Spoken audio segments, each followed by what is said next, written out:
welcome back. Episode 15. Yes, sir. As you guys can see, it's going to be a little different today. We have a third person here, so it's not going to be our normal podcast talking about conspiracies and politics and UFC fights. Well, maybe we might get into some fights, Yeah, for probably sure. that. But today is going to be a little bit different. We have we know him as coach, and then you guys are going to get to know him more too. But Facts. we have our Muay Thai coach right here, that Muay Thai, Jiu-Jitsu, correct. personal trainer. He does everything. Everything, So we're gonna we're gonna get into all that. He's like the guy from Dos Equis, he does everything. He travels everywhere. what do they call him? Like the most famous man in the world or something like that. So yeah, I mean today is gonna be it's gonna be a little bit different, but I think it's gonna be a really Dope good episode, Yeah, for sure. So Let's start off with the without cheers. further ado, we're just gonna start real quick with a little cheers. We're not going to show what these are, but you might know what they are. Yeah, thanks. Don't look at how it looks. Don't look at it. Cheers, bro. Cheers. Cheers.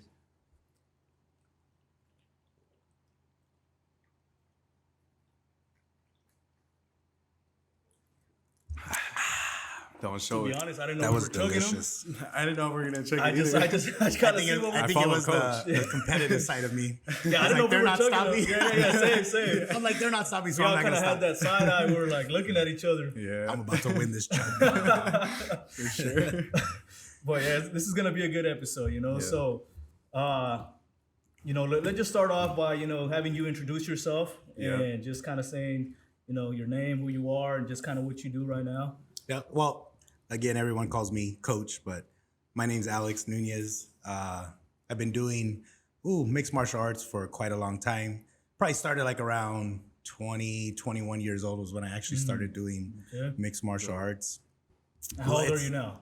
Right now, I'm 41 years old. Okay. Yeah, that's so many moons ago. But yeah. A lot of experience too, A lot of experience, a lot of time changing, right? Like as far as how the sport even has evolved. So that's kind of crazy too. Yeah. When I was doing it, there was no money involved. It was illegal to do underground fights like smokers and things like that they do now.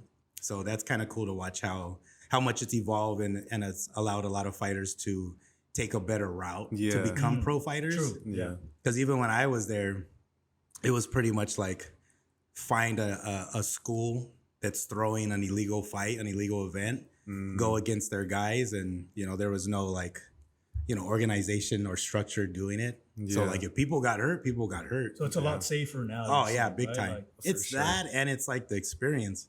Like if they had that before, I know a lot of guys that, man, they were so talented and I don't know. It's like being thrown into the wolves, right? Being thrown into the fire immediately. Yeah. They didn't have an opportunity to build their skill set at a certain pace. It was more like you do 2-3 of these and we got to put you as a pro. Oh, shit. And then it was like, damn, but then, and then it was back then matchmaking was different because it wasn't as popular. You didn't have like these schools like we do now. Yeah. So it was like a brand new debut will go against a guy has 5-6 fights already. Oh, shit. You know what I mean? And who knows how many like fights like smokers or anything he did before that. Right. So it was very different. Very different. Now they do it based off of, years of experience, how many fights, even amateur. There's like Camo. Camo actually has like an actual record that you can Google someone and you see how many amateur fights they have. Oh, damn. Back then you couldn't do shit. But based off that though, do you think that some of these fighters back then actually, they just grew up fighting instead of growing up training, which is a little bit different, right? Like some people grew up just having street fights, and that's why that's the reason why they a lot went of into people fighting. are like that. But now it's more that they go into training without having any sort of street. Not saying that they need it, but like not having any like sort of street fighting knowledge and stuff like that. And the crazy thing is like you hear those stories from people like from my era too. It's just, how did you get started? Oh, I used to street fight. I used to get in trouble. Right. I have a really good personal friend that, went to Bellator, everything. And he has that story where, he just basically was told by someone, hey, I could get you into Gladiator Challenge and they pay you. And he was just like, they pay me to fight? Oh, shit. Let's do it. Like, And that's I fight for free, right? But then it was crazy because that's his record. Yeah. So he just jumped into it and that was his record. And that's kind of how it worked for a lot of people. They just jumped right into it and was like, yeah, let's do it. People who trained out of their garages at home, things like that. I mean, now it's way different because the skill level's higher. Oh yeah, You know, for the sure. schools. I mean, there's so many schools now. Yeah. There's no real reason why anybody should have that story anymore. Yeah, Right, that right. You makes know, sense. unless. But you're does just, that make the fighter different? Do you think, or what do you think about that? You know what? It does, because I even think schools make a fighter different on how they're built as far as like the toughness inside them, right? Right. Because yeah, granted, a lot of people didn't start with schools, but damn, some of those guys are tough. Yeah. Tough. They're tough. Yeah. Like how you say street fighters, right? They can Yeah. take a hit, they can take a punch. They're used to getting hit bare knuckle. Yep. It's just things like that. Even the guys you watch like on bare knuckle fighting, Right. a lot of those guys have that background right Yeah. now. Yeah. And they say, you know, I used to fight, then I went into martial arts, I trained, but they didn't even make it at a high level Right, of UFC. right. Some went to the UFC and then they fell. Yep. That yep. makes You know, they sense. went to Bellator, they fell. Yeah. Right? But then why are they making it in bare knuckle? That's what You they're know? used to, you know? It's like Kimbo It's a lot Slice, different. Yeah. right? You guys remember Kimbo Slice? Oh It was yeah, the yeah, same for thing. sure. For Yeah. sure. He was more popular doing street Street fights. fighting. Yep. Facts. Yeah, and then UFC just made it to a point where it was like he gained a bigger following For because sure. now it was the interest of, oh man, this guy used to street fight. I want to see him How's he fight a gonna- how's he gonna professional do? fighter. Yeah. yeah. Yeah, And that don't get me makes wrong, sense. Kimbo. I mean, I don't care if you're a professional fighter. He had a knockout punch. Oh, he Yeah, was, that an, was animal. for He was sure. an animal. He was Yeah. an animal. So it's different now. Yeah. I you know, I'm actually glad the way it is now. Yeah. Obviously, I own a gym, so it's different. So I'm glad that it has like a structure as far as a pathway to go to the Yeah. professional level. So what was your childhood like then? If you were like, did you start like in the My same type of childhood thing? was nothing to do with fighting. No, Nothing at to all? do with Nothing, Oh, whatever. damn. I mean, just elementary, everything. Yeah. Nothing. I was in elementary, I was the skinny kid. Junior high, I was a fat kid. High school, I was a really fat kid. I was the funny kid. Mhm. I was from a party crew.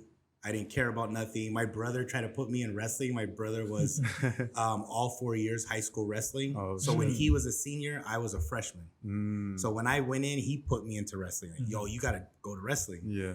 I went, and the only reason why I took wrestling was because sixth period, and I got to go home. The Oh, coach was okay. cool, so he would mark me Oh, so there. you wouldn't go to the class? I wouldn't even you go. would just leave? No, I wouldn't go. I was I'd go have chicken Okay. nuggets at McDonald's.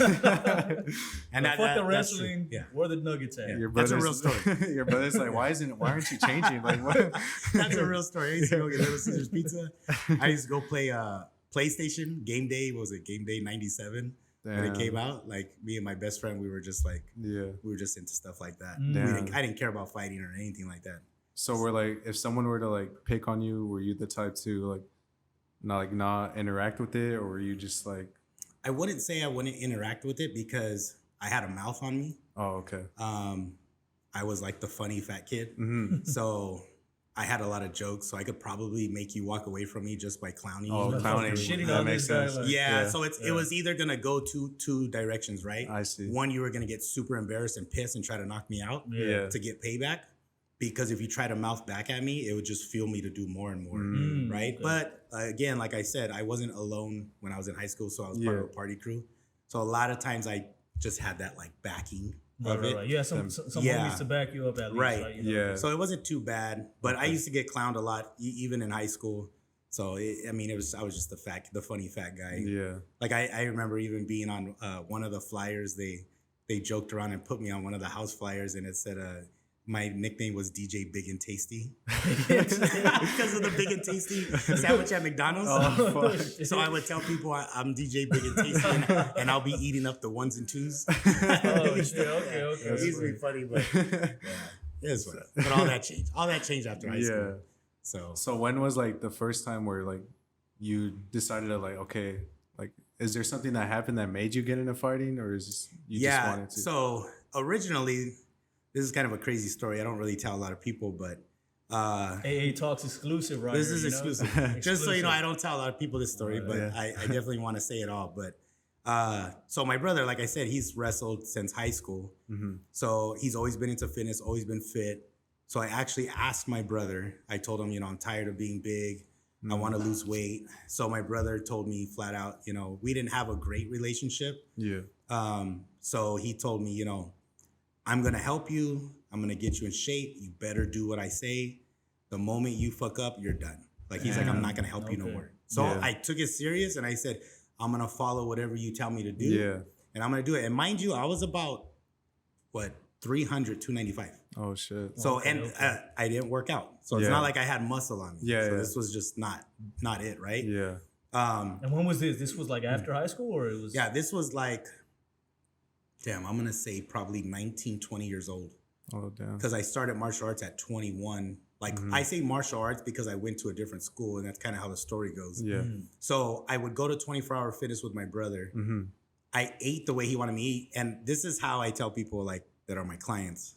I know a lot through experience because my brother made me eat like only scrambled eggs, tuna, and chicken. Oh, Damn. okay. So I lost about 100 pounds in 6 months. Oh fuck. So my brother, Pure diet. You're like, or Yeah. working out and pure diet. it or was just, and the working out wasn't really like, I wasn't lifting weights. I was doing more cardio cardio. Okay. because he knew my ultimate goal was just to lose weight. lose weight. And maybe that's my fault because I told him I just wanted to lose weight. Yeah. Right. It was like the whole thing, like I want to go from a 2X to a large, That right? makes sense. Yeah. So he made me do all this stuff and I followed it. And mind you, like I went down to about 195 and in 6 months. But he was contracted with New Japan Pro Wrestling. My brother wrestled pro wrestling. Yeah. He like recently just retired, but he was contracted with New Japan Pro Wrestling. And they had a dojo in Santa Monica. So Mr. Inoki, a lot of people in martial arts know who Mr. Inoki is. sounds familiar. Yeah, because he was the wrestler who went against Muhammad Ali with boxing gloves. Oh, shit. okay. I seen that. Yeah, one. so I that's seen that Mr. one. Inoki. Yeah, So he's the okay. one who owned New Japan Pro Wrestling, Mm, which shit. Okay. New Japan Pro Wrestling is like WWE in Japan, right? It's the largest wrestling organization. So they had their own dojo in Santa Monica, Right. and they paid a guy from Thailand to come down and teach the pro wrestlers actual Muay Thai. Then they had a Brazilian Jiu-Jitsu black belt come down to teach the wrestlers Brazilian Jiu-Jitsu. Because if you ever watch Japanese wrestling, they wrestle like that. Like they actually do leg kicks, they do strikes, and then when they get on the ground and they wrestle, they'll do arm bars, things like that. Okay. So what my brother did was he said, I'll take you with me. And on Tuesdays and Thursdays, you can do the Jiu-Jitsu and Muay Thai. My first introduction to Muay Thai was horrible because the guy who ran it, I mean, he's a little short Thai guy. He was probably like 5'5", $135, right? But a savage. But a savage, yeah. And I don't know that at the time, right? I'm looking at him like I'm 3 times, I can eat you. Yeah. You know? So he has me doing like the jab the whole hour. Damn. He would just walk by and go, put his hand up. There you go. Okay. Keep going. Very good. Yeah. And I'm just like, dude, when am I going to learn like a fucking spinning back elbow or something, right? Nothing. Just had me doing the jab, which is a funny story because anybody who's sparred with me, they know I have a very good jab. So Yeah, for sure. that's actually the reason why I Good have body it. shot too. Yeah. I felt it. So that's how I started learning it. And I just said, was like, okay, well, this is kind of weird, but whatever. On the flip side, jiu-jitsu was a little different because I was so big and I couldn't move. Yeah. So the guys in pro wrestling, and if in case they ever hear this podcast, I used to always want to beat the shit out of every single one of you guys later on because, and just in case this does get big, you're talking about WWE superstars here. Oh, Yeah. shit. We're talking about People that have made it then after that. we're or talking same? about Daniel Bryant. You guys know who Daniel Bryant is? He was married to one of the Bella twins. Oh, Oh, the Bella twins. Yeah, the Okay, I Bella know twins. the Bella twins. Yeah, so the guy with the beard is Daniel Bryant. That's my brother's friend. oh shit. And then there's another guy. I can't remember what his name was in WWE, but they were the ones. So they would like pretty much beat my ass, right? Because I was big. But when I learned martial arts and I went, I left my brother's school, like that dojo, Yeah. and I wanted to do my own thing. So I found Millennia MMA. In Rancho or with? Yeah, well, they weren't in Rancho. They were in Pomona first. Oh, and okay, then we okay. moved to Rancho 6th Street. And then we went to Day Creek in Rancho. So I was with them through the whole process of that. Okay. But that was when I started getting into martial arts. Jiu-jitsu was my first thing that I ever really did. So I started getting good. And then I had like some fights coming up. And then I used to go with my brother to his shows when he would come over here to San Bernardino. And I would hope that one of them would want to like spar with me, but they never did. I would go to their practice for that purpose. just waiting Yeah, for them to call I'd go to you- that call you practice. out. Yeah, I would just, hey, you want to spar? Hey, you want to roll? Jiu-jitsu? It's good. It's good. You're like, come So, on, like, bro. Come on.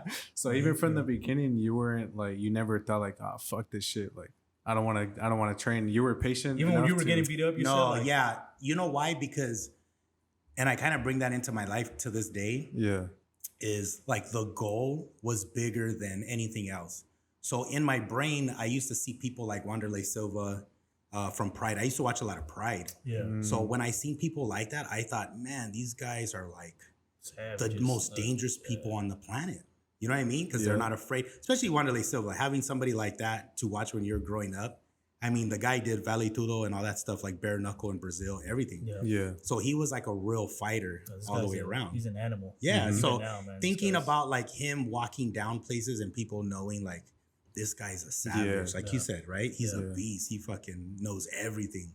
Like people are scared of him. Yeah. Oh, for People sure. are scared, they fear, and they respect, right? Yeah. So it was like all in one. You know, you have people like that are violent people that people are afraid of. They're scared of them. You Yeah. have people that are into real martial arts that they respected what they did. For sure. But these I guys agree were with like, that. I felt like they were all in one. Yeah. Damn. So I guess my goal of having that Yeah. was bigger than me gassing out, me wanting more pizza or chicken nuggets, Yeah. you know, and I just stuck to it. And I think that's what drove me, was to be able to say, like, I wanted people to say, oh shit, this is what you do. That makes sense. You know what I mean? Yeah. Like all of that, like you said, respected, feared, and then Yeah, like, everything. you know, just everything, Everything. at one. Yeah. You know, like because you're right. There is some people, some fighters that are respected, some fighters that are feared. Like Wanderlei Silva, this guy.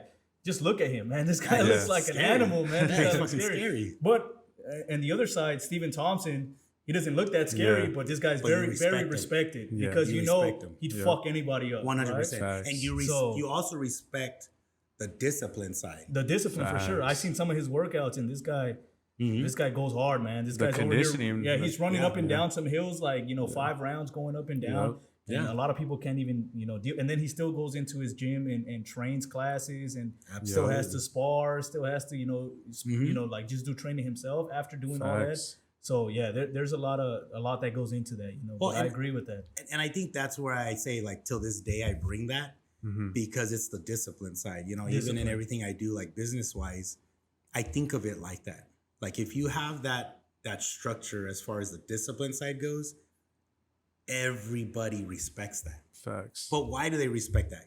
Because not everybody can do it. Yeah, discipline Everyone, is hard. I mean, you gotta like basically, Mike Tyson said it before, like the things you don't want to do, that's what you need to do, and that's like the discipline right there, Right, and you have to do it because like you love you're it. never gonna have motivation So all what? the time. Yeah, exactly. So absolutely. what's more important, motivation or discipline? Discipline, right? Discipline, facts. 100%. Yeah, and that's Yeah. what people don't understand. Like, there's a lot of people that they make excuses like, I don't have the motivation to work out or do Mm-hmm. something, but it's like it's not about motivation. You need that discipline. Yeah, motivation comes and goes. You know, Yeah, I'm motivated facts. today. Tomorrow, I'm like, Yeah. Absolutely. Yeah. There's so We're many human, days- bro. We're Exactly. human. Yeah, and there's so many days like I tell people, because I get so many people now because of my position, they ask me, well, how do you stay motivated? And I'm like, I'm not. Yeah, exactly. Exactly. I can honestly say, especially now with everything that I do, hmm I'm less motivated a lot of times.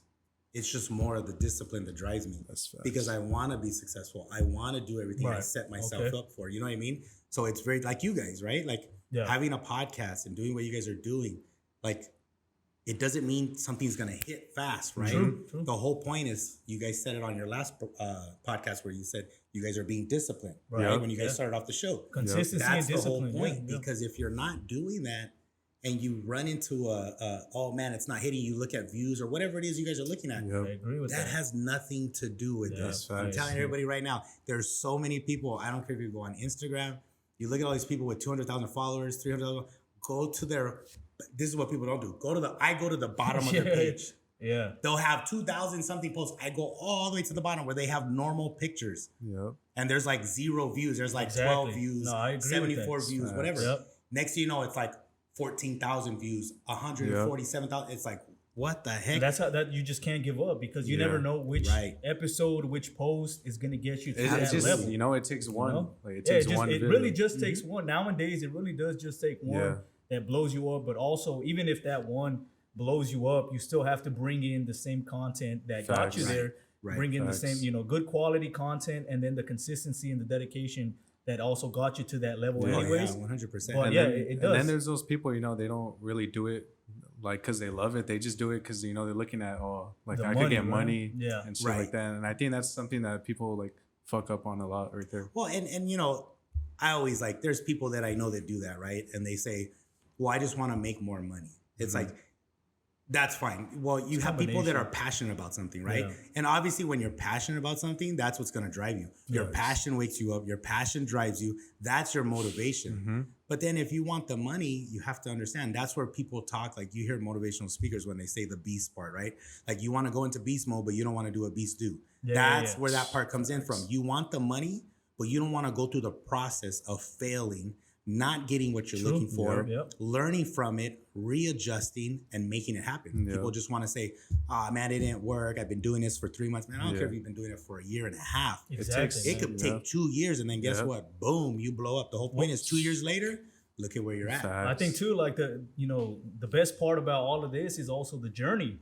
You know, journey. even with martial arts, right? You start at one spot, but you Yeah. know, like the journey is gonna take you to a certain other Yeah. destination. Absolutely. So that's what makes it more. That's the motivation as well. You know, like you know that you can eventually get to a certain spot as long as you keep putting in the work Right. yourself. Nobody Yeah. else is gonna push you. You know, Yep. it's all really just self effort. You know, Facts. so Absolutely. if you push yourself, then you can get to that certain spot that you want to get to, and Yeah. it's more like you're just you against yourself almost. You know, like That's facts, bro. And I always tell people about like business and stuff like that. And we were kind of discussing about that earlier. Yeah. Is about people connections, right? Mhm. You can't steer away from people. You can't look at the person that's in front of you and say, "What do they have to offer me right now?" That's not the point. The point is to shake as many hands as you can.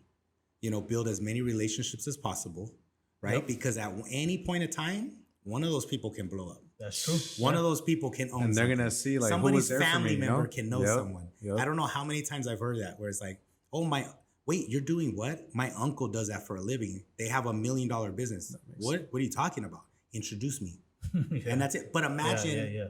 if I stopped talking to you because, whatever. Yeah. You have no interest in me right now. Exactly. Yeah. And some people are so like that where they there was a guy that talked about that, about being like on an island. They want to seclude themselves and be like, "Oh yeah, I'm taking care of me," and yada yada yada. 100% take care of yourself, focus on you. But that doesn't mean to be by yourself. Right. Facts. You need other people, you need help, you need advice, you need guidance, you need feedback. And that's what helps you grow. Yep. Yeah. Don't just be that person that says, "I don't need anybody, I do it all by myself."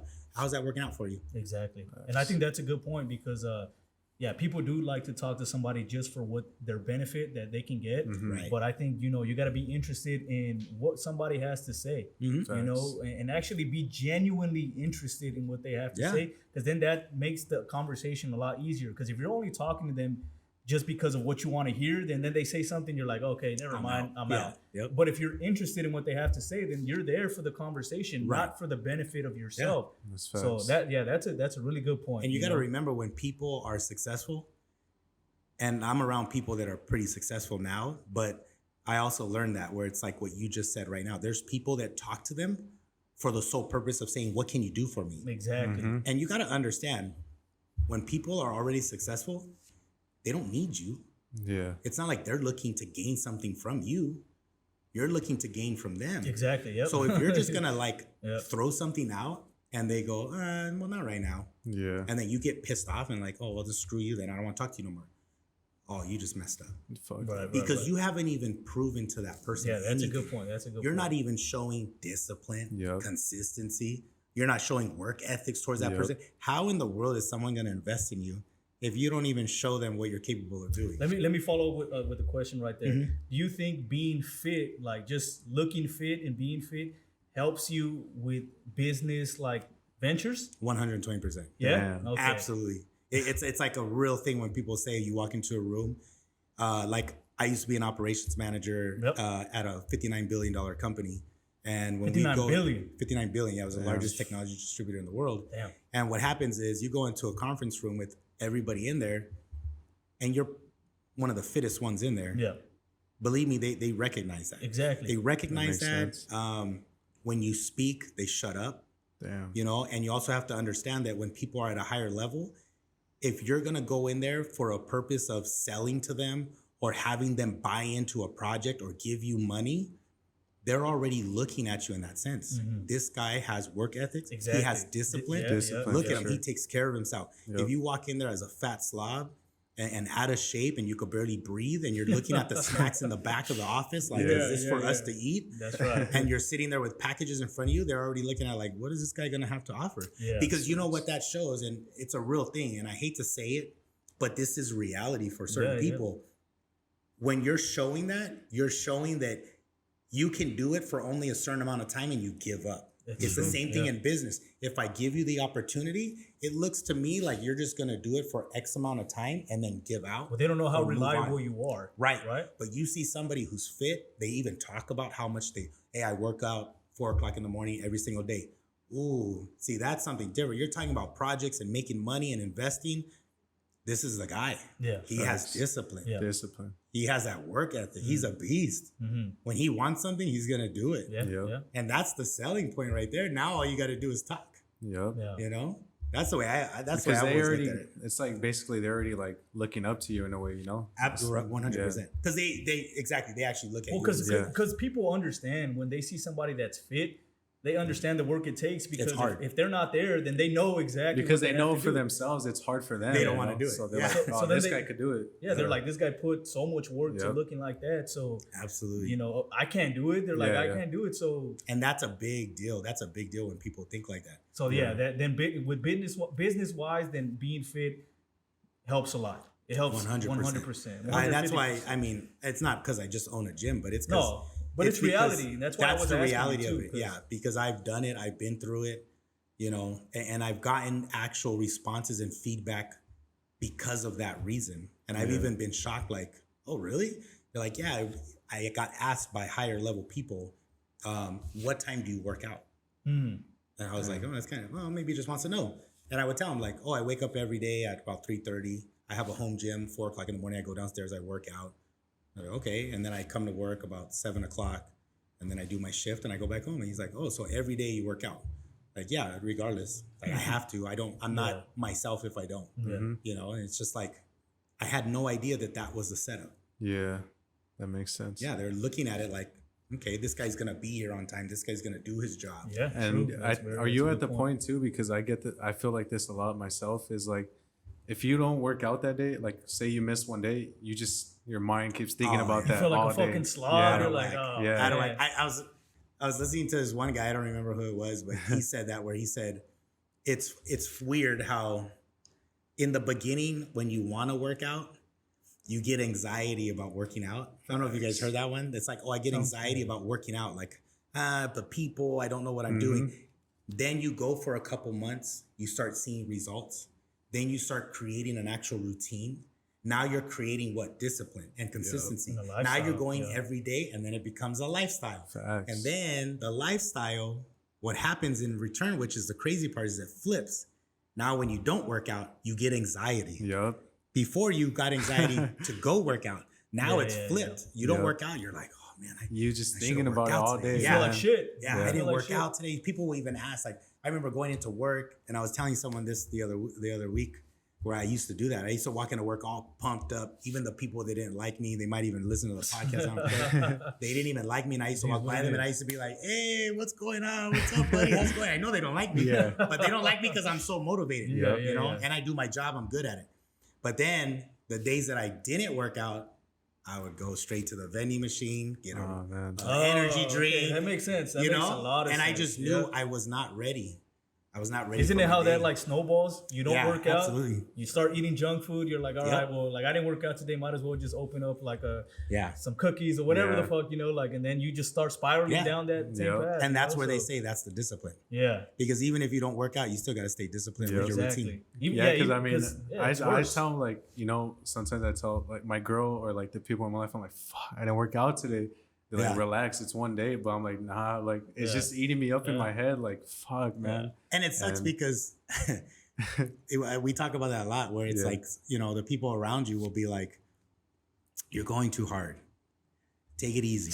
Take a day off. I don't like that shit. And you know what? The only reason why, and we have to understand that they're not on your level. That makes sense. And it's just, that's really the answer. They're not on that level. They don't have that discipline. They don't have that actual drive to do it. You know what I mean?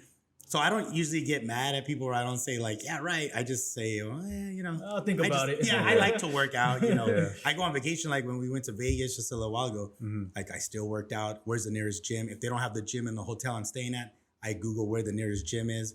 I still got to go get a pump. I got to feel good. You know what I mean? It's in me to go do that because I feel like that's how my brain and my body operates. And then if you didn't do it, like you're not going to be able to like just be enjoying the night. Right. You're just going to think about True. that. Yeah, that's a good point. Yeah. The only thing is just, I always tell people when it comes to martial arts, business, gym, whatever it is, life, if you have people around you that are like negative and they just say like that, where they really push the issue of, I think you're doing too much. You really got to either sit down with that person if they mean something to you and help them understand. Yeah. Or I always just say, just cut them out. I'm just a different person though. Because like in your mind, you're like, well, I'm probably not doing enough. So, that's the way I feel. Yeah, I'm not doing. I feel like I'm not putting in enough. Yeah. I feel like I still have a lot more, and I'm not even doing what like my full potential that I possibly can do. So that's a big deal too. And I think also like for me, one of the big struggles that I would say that I have is like comfortability. You get comfortable in a certain spot, and then you don't want to push yourself extra, right? Yep. So then like if somebody's comfortable, then how do you say somebody finds that motivation to like, or not even, we're talking about the motivation, but how do you say somebody pushes through that comfortability? Just get out of the comfort zone. And then do something like that. Just get out of that comfort zone. Yeah. Well, the thing is about being in a comfort zone, usually it's because you don't have a goal that's set. So there's some people that say, well, I want to start working out. They start working out. They go to 24 Hour Fitness, LA Fitness, whatever. We're not sponsored by them, so we're not. But things like that where it's more like, then they get comfortable. They're only working out to a point. Oh, that burns. Let it go. Right? They don't have like a goal. And I think goals are good, because it sets like a certain pace and a discipline that you have to have. If you tell yourself, hey, I want to lose weight or whatever it is, I want to gain muscle mass, at least you're putting something where research. What do you got to do? Right. Don't just say it, but research it. What do I got to do to gain 20 pounds of muscle mass? Okay, I got a pyramid lift. I got to eat X amount of protein daily, Okay, then make a plan, meal prep, do all that stuff. The funny thing is that's what people have to understand. If you do that, that is creating the discipline side. Yeah. That's what that ends up doing. Yep. That's the part that no one likes to do. If you tell somebody this day, I meal prep every Sunday for the entire week. I wake up every day at 4:30 in the morning, work out. They're going to go, every day? Yeah. Facts. And then they're going to say, I don't have time to do stuff like that. Right. And that's like one of the worst excuses right there is when people say you don't have time. I don't have time. And then I always Everybody wonder. has time. Right. Yeah. Well, I'm probably the worst person to say that to. But I used to, the thing I've learned about that is I don't buy into it no more and I don't enable it. Right. So I used to be that person when somebody would tell me, oh man, like when I was working, oh man, that's crazy. You wake up 4 o'clock in the morning, you work out. Man, I feel, man, I really wish I could do that, but my wife, my kids and my job and all that stuff. And I'm like, yeah, everybody has wife, kids, jobs. Everyone does it and they still do it. You know what I mean? Yep. And it's like, that's, you're just choosing not to do it. Right. And the sad part is too, is like people are just finding an excuse to like defend themselves, It's like, why are you doing that instead of like just helping yourself and being real with yourself at the end of the day, And that's the thing is, man, I've lost some people around me and maybe they'll understand later. I'm sure they will, but they didn't understand the fact that if somebody truly cares about you, they're going to tell you the truth. Yeah, that's a good point. And I'm the person that says like, this is the truth about it. You're not putting in 100%. You're making excuses. You're doing this wrong. Why? It's the proof is in the pudding. Look at what you're doing. Exactly. Yeah. And they get mad. They get defensive. Why? Because they don't want to hear it. Instead of taking the feedback, having thick skin, and saying, you know what? Let me adjust. Yep. Because if they would have done it that way, they would come back and say, thank you so much. Facts. You know what I mean? No, I agree. Then they would thank me. They'll learn it later without me. Yeah.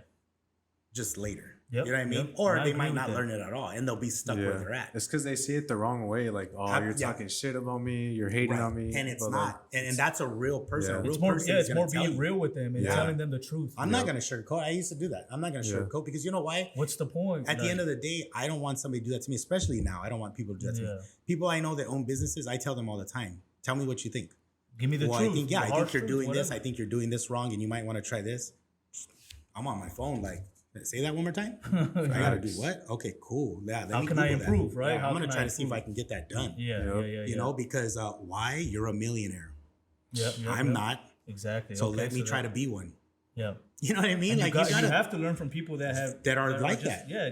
Just in a different lifestyle as you. You know, like. But people, like you said, they take it to, you know, they get defensive. They think like you're talking shit. Yeah. And it's like, no. But then that's like a victim mentality right there. Just saying like, oh, okay, they're 100%. attacking me. Then then I just take it like to an offense and I'm not going to work on these things. When really you should say like, I am going to work on these things. Thank you for telling me. Yeah. And they love having the friends or they want the people around them that are like, it's okay. You don't have to work out today. It's okay. You don't have to do this today. No, yeah, for sure. For sure. They want the people to tell them what they want to hear to stop. Not what they need to hear. Not what they need to hear. 100%. Yeah, and I agree with that. And that's why, like, my world changed, you know, at a certain year. And it was just like, oh, wow, this is what I have to do. I was so used to that mentality. But martial arts helped you get to that mentality? Martial arts actually let me know that I have the discipline in me. Because martial arts, like, okay, I had a fight coming up.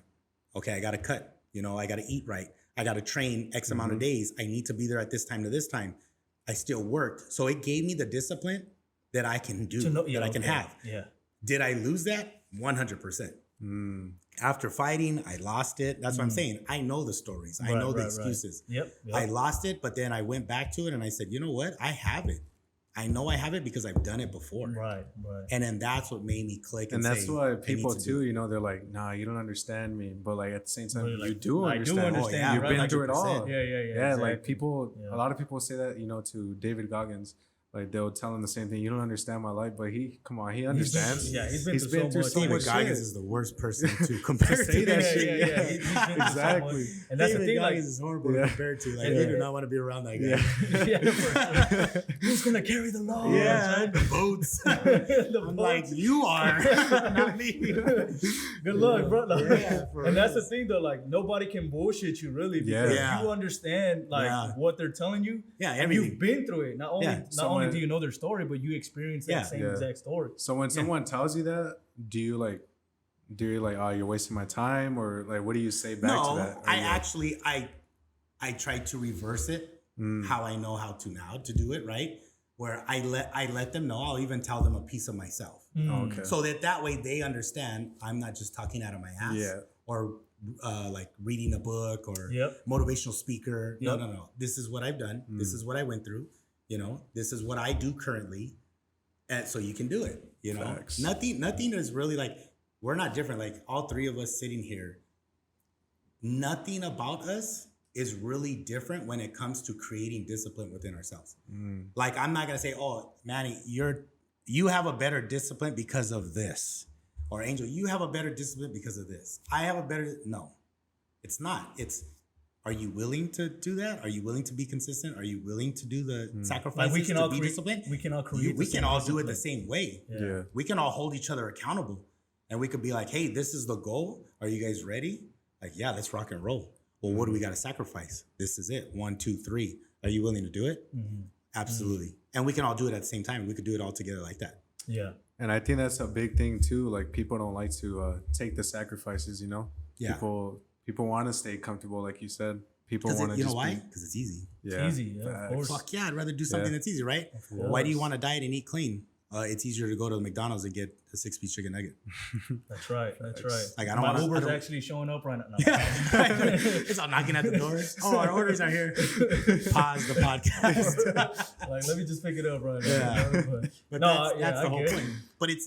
But the reason why I speak so much about fitness and martial arts is because of the business side. Is when somebody tells me, I want to create my own business, I want to start a career.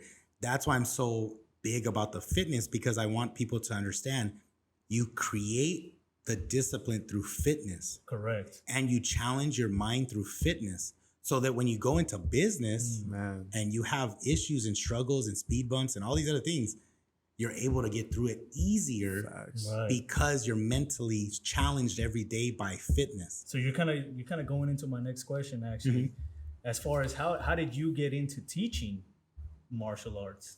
So teaching martial arts was different because, like I said, I fought, I did all my things. I stopped in 2009. Then I went into powerlifting. I tried to do a little bit of powerlifting. I hurt my back. I pulled my back out doing deadlifts. Then I went into just regular working out, like muscular development, trying to gain size. Then the old gym I was at, which was Tournament House, Matt is a good friend of mine. Yeah. He's the one who, he didn't reach out to me. Dave Cryer, he's a professional fighter. He reached out to me and asked, hey, would you be willing to teach Muay Thai classes? And I was like, where? And then he told me, and I was like, oh yeah, like I never thought about that. So you had never taught before that? I did. I actually did. And I don't mean teaching like I was the main instructor.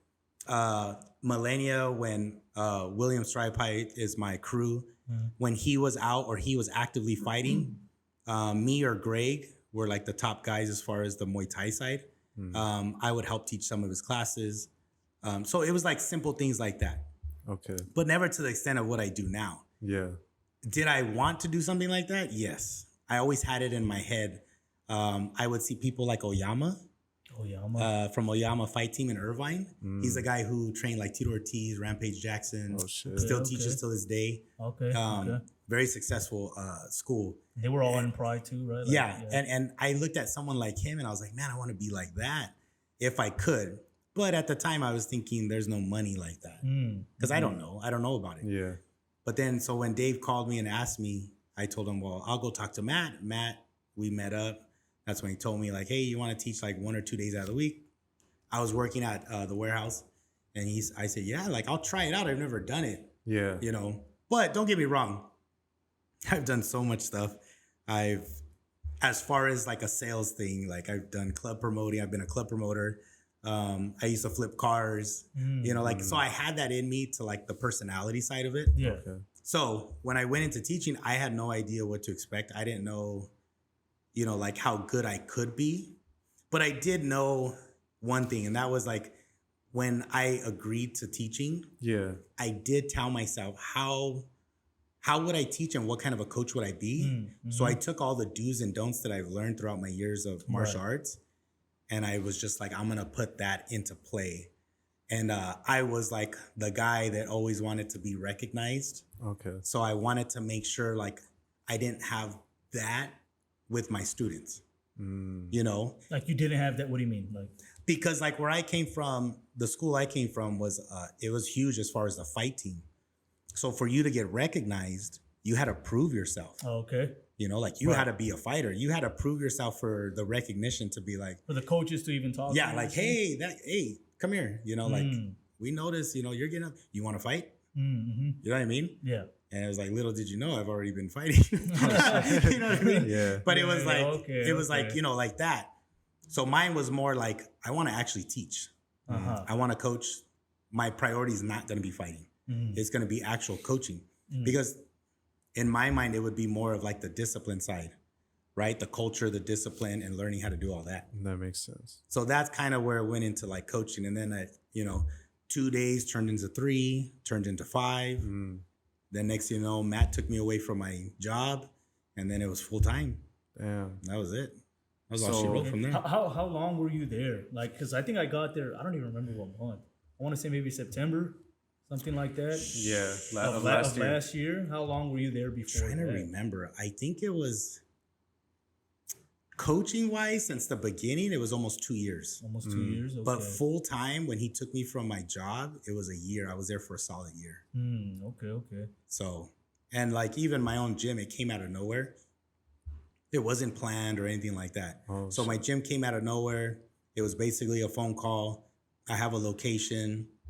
Do you know anybody? That's what the phone call was. Man. It wasn't like, hey, you want to open up your own gym? Okay. It was, I have a location. Do you know anybody? Because they knew I knew a lot of people that had like businesses. So I said, you know what? Let me go check it out. Because I don't know the size. I don't know what it is. I don't know where the location is. So I came over here and checked it out. I was like, man, this is not bad. And then they just kind of mentioned, well, what if you opened up a gym here? And I was like, man, you know what? I don't know. It kind of like sparked the thought. Yeah, because again, and I didn't have nothing. It's not like I had all this stuff. And I just had what I had in my garage, like as a home gym. Yeah. And I thought, man, you know what? I don't know. And I had to really think about it. So I went back home. I thought about it, and then, I just said, you know what? Let's do it. Might as well just try it. I just, So this is what you do full time now, right? This is what I do full time. I'm a firm believer, though, like, especially right now, because, like even you guys doing the podcast, it's like you have to try it. You have to, yeah. You have to. If you fail, you fail, but at least you can say that you did it. You can say, what it is. I did the podcast. Yeah, 100%. I tried it and gave it a good try too. Not like, 6 months went, it didn't pop, let me stop. Exactly. No. You got to be serious about it. Give it time. Yeah, let it be serious. The gym, like even for the gym, I'm like, I'm going to sign another 2 years probably here. And it's like, I just want it to keep going no matter what happens. You know what I mean? That makes sense. Because I also, like, it's kind of crazy to say, which now I kind of realize that in my life, is this gym is like it's like a second home to certain people. Yeah. And I now have recognized that because I have loyal members and clients that they rely on me to be here and help them. Yeah. And I take that very, very serious. That's why I'm not even real big on like the fighters. If somebody from other schools come and like, hey, I want to be a fighter, I want to do this, I'm not really big on it. Well, for some of these people, this is like their, I guess, release from their life problems, you know? Therapy. So, it's therapy. It's so, like, they have some issues at home or whatever, in their life, and they come here to just release and just have fun and do what they want to do, So, 100%. So, I agree with that. They do rely on you to, like, be here, open, show up, and then, then they can just kind of let free, Yeah, and I know that. And I've recognized that now this past couple months. Yeah. Where, it has been a change in certain people's lives and they thanked me and all that stuff. And even like the tattoos, I have people tattooing motive on them. That's crazy. It's like, why? I asked the same question. So that was your reaction? Well, it was like, why? Are you serious? But then one of my clients is actually the one that told me, well, what do you have on your arm? And I was like, oh shit, I have the Millennia tattoo. And why did you get that? Well, because that's always going to be a part of my life. It changed my life. Well, there you go. There you go. And I was like, damn, you got me. Right? I was like, you got me on that one. Yeah, that makes sense. But why did she give me? Because I didn't look at it like that's what I was doing. So you just thought it's just a regular gym. It's like a gym. But it means more to them. Because nobody's tatting 24 Fitness on their arm, right? Right, yeah. I guess that's what I looked at it, right? Yeah. But when it has like a significant meaning to you in your life, like, and then it was told, like, one of my other clients told me the same thing where she said, well, think about it. They could be like a grandma or a grandpa and someone's going to say, what is that?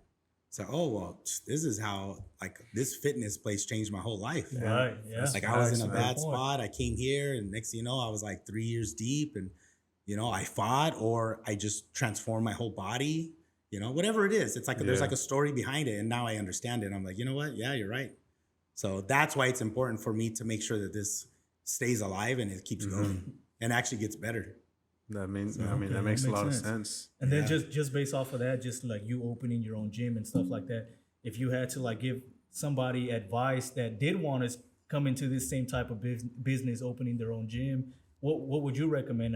Like, what kind of route would you like to have them start? Yeah, to have them, like, say they've already done like some sort of fitness type of stuff like that, same thing, but to open their own gym, what would you like recommend for them? Well, I've had somebody ask me that. The only thing is I was lucky enough to have a following, and I think that's what it is. Like, I tell people, even if you're like a personal trainer at 24 Hour Fitness or any of these commercial gyms, you have to have a good relationship with them. You can't treat it like, you don't know how many people even here that I have that said, oh, I used to go here. And they spent a lot of money and they're like, they were late, they didn't pay attention, they made me try to do stuff I couldn't even do. You got to remember, all these commercial gyms, they hire people with that, whatever, ISSA certification. And I mean, I hate to say it, but I know so many people that paid $100 and just took the test and got their certification. Right. And they asked me, how do I train people? So they didn't even know how to do it. They don't even know how to train people. They just got the certification because they knew they needed it to go get a job. And then they're asking me for workouts. Like, I supply them with my workouts. Oh, okay. Damn. So that's the part about it, is that they just go for, wait, a personal trainer can make how much? It's the money side. It goes back to that. But then again, that's fast money. That's money that like, okay, you're a personal trainer, not no more. Oh, you went from Rain training facility to 24-hour, to Crunch, to Choose, to LA. You're just hopping because that tells you right there what's wrong with you. Right. You know, do you have the personality? So a gym is very different because a gym, you have to have those personal relationships for people. So I was lucky enough to build a great following over there on that side. So when I moved over here, all my clients came over here. I would say half of the members for my Muay Thai came over here. So I was happy that I was able to start off right off the bat running. Yeah. You know, where most people don't.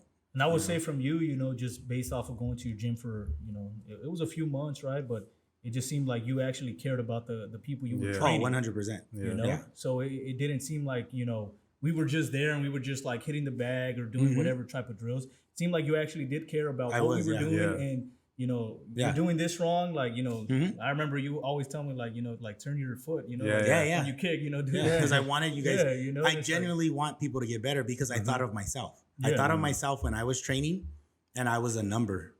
I was just another number. Yeah, exactly. I was a member. I was a number. I was a payment. And that's what I mean. Like I wouldn't do that to my members. Like they need to understand that they're worth more than that. Yeah. Because that follows through their life and outside of the gym. Because trust me, like I'm getting more people based off of word of mouth. True. Yeah. Right. I believe that, to be honest. I brought him. I brought him, and now he's gonna bring me back here. You know. Yeah. See, and that's how it works. Yeah. Because you guys know, like, I'm not going to screw you over. Yeah. I'm not just, you're a dollar sign. Keep going. Go ahead and just do that. Exactly. Have a nice day. Stay in the corner and just hit the hit the bag or whatever, you know? And that's the thing is it's like a personal thing for me. And that's what I'm saying. Like, I'm not too big on, like, the fighter side of it because that takes too much away from me. Because then I have to actually, like, focus on the fighter. Right. But I love building people to where they start fighting. So about that, because I seen like, you know, you had some fighters actually fight, what was it, last weekend? Yeah, at the Anaheim Fit Expo. So, you know, 2 of your fighters won, right? Yeah, 2-0. Yeah. So I was seeing that, and I do see that a lot of your fighters actually do end up winning like most of the time. And I do see that, and I think it's, you know, it speaks about your coaching, you know? Yeah. And can you talk about that? Like, how was that Anaheim experience? And like fighters? It's funny. I was talking to one of the members about that because we were talking about the whole, the fights and everything like that. And it was 14-6. My record as a coach is 14 wins and 6 losses. Oh, there you go. So it's funny that you say that because I was just thinking about that a week ago. And I hate, the 6 losses, 3 of them, they knew they were going to lose. So it was kind of like you know what I mean? Mismatch or we knew it was just training. Yeah, I was going to say that too because training. Would you tell these people too, like, hey man, I don't think you're ready, you know? Oh yeah, 100%. But if they choose to do it, they pay for the registration. Yeah. So it's more like I can't really do much about it. Yeah. So that's why I don't look at it as 14-6. I look at it as like 14-3. From like the people that actually took it serious. 100%. Exactly. Yeah. That makes sense. But it makes me happy because like I say, I'm doing it based off of my experiences. So I'm preparing everyone the way I would hope I would have gotten prepared. Yep. Not the way I got prepared. The way I would have liked to have been prepared. Yeah. Okay. Let me rephrase that, right? Yeah. Because mine was very different. So I think of it like I felt like maybe it would have been better for me this way. So that's kind of how I train people. So I'm like, okay. And I noticed that it's been working, you know, and a lot of the guys and girls that have fought for me, they've done very well because they've stuck to the actual plan of like, this is how we do it. Yeah. And the ones that kind of steered the other direction, it actually showed. Right. So like going back to your life, so when you were training and all that, so when did you like get that spark to be like, okay, like I want to take it serious now and I want to actually do like serious training? Like when did that start? Like after the wrestling, the Japan wrestling and all that? No, it was more, I think it was 3 smokers. My first smoker, I won like the first round, first minute. I submitted the guy, took him down. I submitted him. It was an MMA fight. Second one, I fought a guy from something kickboxing, American kickboxing. I thought he was a straight striker. He was overweight. So he was like 240 pounds. And I was like, I'll still fight him. And you were how much or what? I think I was like, at that time I was probably like 215, 220. Okay. So my coach was like, dude, just take him down. Just do what you do, you know? And I was like, yeah, you know what? You're right. Let's do it. So I go and the first round happens. I try to take him down. It doesn't work. I try to shoot on him and he sprawls. Oh, shit. I'm like, what the heck? And when he sprawls and I go to get up, you're like, he just starts bah, bah, bah, and he starts cracking me. And I'm like, well, what the fuck just happened? And I'm not, now I'm nervous because I'm like, what's happening? I take this nasty shot that you could see from like 10 miles away and he just starts hitting me, boom. And I go into like a turtle position. And then what happens is he was on my back, like I turn over. Oh. And then he circles around to get to the front so that he can hit me on the side, right? Because I'm going like this. Yeah. So it was weird because all I saw was his fat leg. Oh, he doesn't get mad if he reads it. But I saw his fat leg. So I grab his leg and I ankle pick him. And he drops like a tree. Oh, okay. I climb up him like Habib, right? I didn't know who Habib was back then. But I climb up him like Habib would because I like leached onto him and I didn't want him to get up. And then I did a crucifix. Oh, you did a crucifix? So I trapped his one of his arms. I trapped one of his arms with my leg and then the other one with my hand. And I started hammer fisting the shit out of him. Damn. And what happened was the bone on your wrist. I was hitting him so hard that it busted the bridge of his nose. Shit. And in the smokers, like as soon as there's blood, it's over. Oh, because they don't have, like I said, it's unorganized. So they don't have like fucking paramedics and EMTs and shit like that. So it's over, right? Yeah. So I'm talking to the guy in the back and he's like, we're just chopping it up because we just fought. That's usually how it works. And then he's telling me like, I did 4 years of high school and 2 years of college wrestling. And I was like, oh shit, no wonder why I couldn't take you down. He was like, yeah. And then he even asked me like, you seem like you didn't know any striking. He's like, it seemed like you didn't know how to punch or nothing. Yeah. And I told him, I was like, no, because all I've ever done is jiu-jitsu. He's actually the guy till this day that I tell people because he's the one who told me like, bro, you don't know like what's gonna happen. Like you have to start from striking. Like what if something gets hurt or something and all you have is striking or like me, I'm a better wrestler than you because he didn't give up. The guy didn't tap out. He just stopped the fight because of the fact that there was blood. Yeah. Like I don't know what would have happened if the bell would have rung and the second round came out. That's true. Yeah, so I took that. So that was all in the first round then. That was in the first round. Okay. So I took that in and I told him, man, you know what, you're right. And then that's when I was at a different school from Millennia. I was at a school that was supposed to be for striking, but they put me in 2 smokers and I won with jiu-jitsu. And that's what I learned from Millennia. Damn. So I found out Millennia had William Stripai, and I went over there and started learning Muay Thai from him. And then that's kind of how like the whole thing evolved. Like with the whole actual like me learning striking, I fell in love with Muay Thai. What do you think is like if somebody like say you're trying to train your son, he's 4 or 5 years old, whatever, like the first martial art that they should learn, what do you think is the best one they should start with? I always say the 2. There's 2. Everybody who comes up to me asks me, what should my kids start with? I always say 2, boxing, wrestling. Boxing, wrestling? 100%. Okay. And it's weird to say because I know jiu-jitsu and Muay Thai. So I agree with the wrestling, but what about Muay Thai instead of boxing though? No, I this is just my opinion. My opinion, the reason why I say boxing is because of footwork, head movement, and you know how to punch very well without pivoting.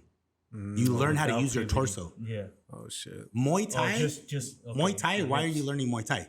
To learn how to kick, knee, and elbow. That's it. But guess what? When you know how to properly twist your torso, you know how much more effective your elbows are going to be when you're on the ground.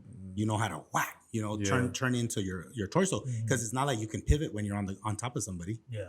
So you actually learn how to use your torso like very well. That's why I started going back to boxing.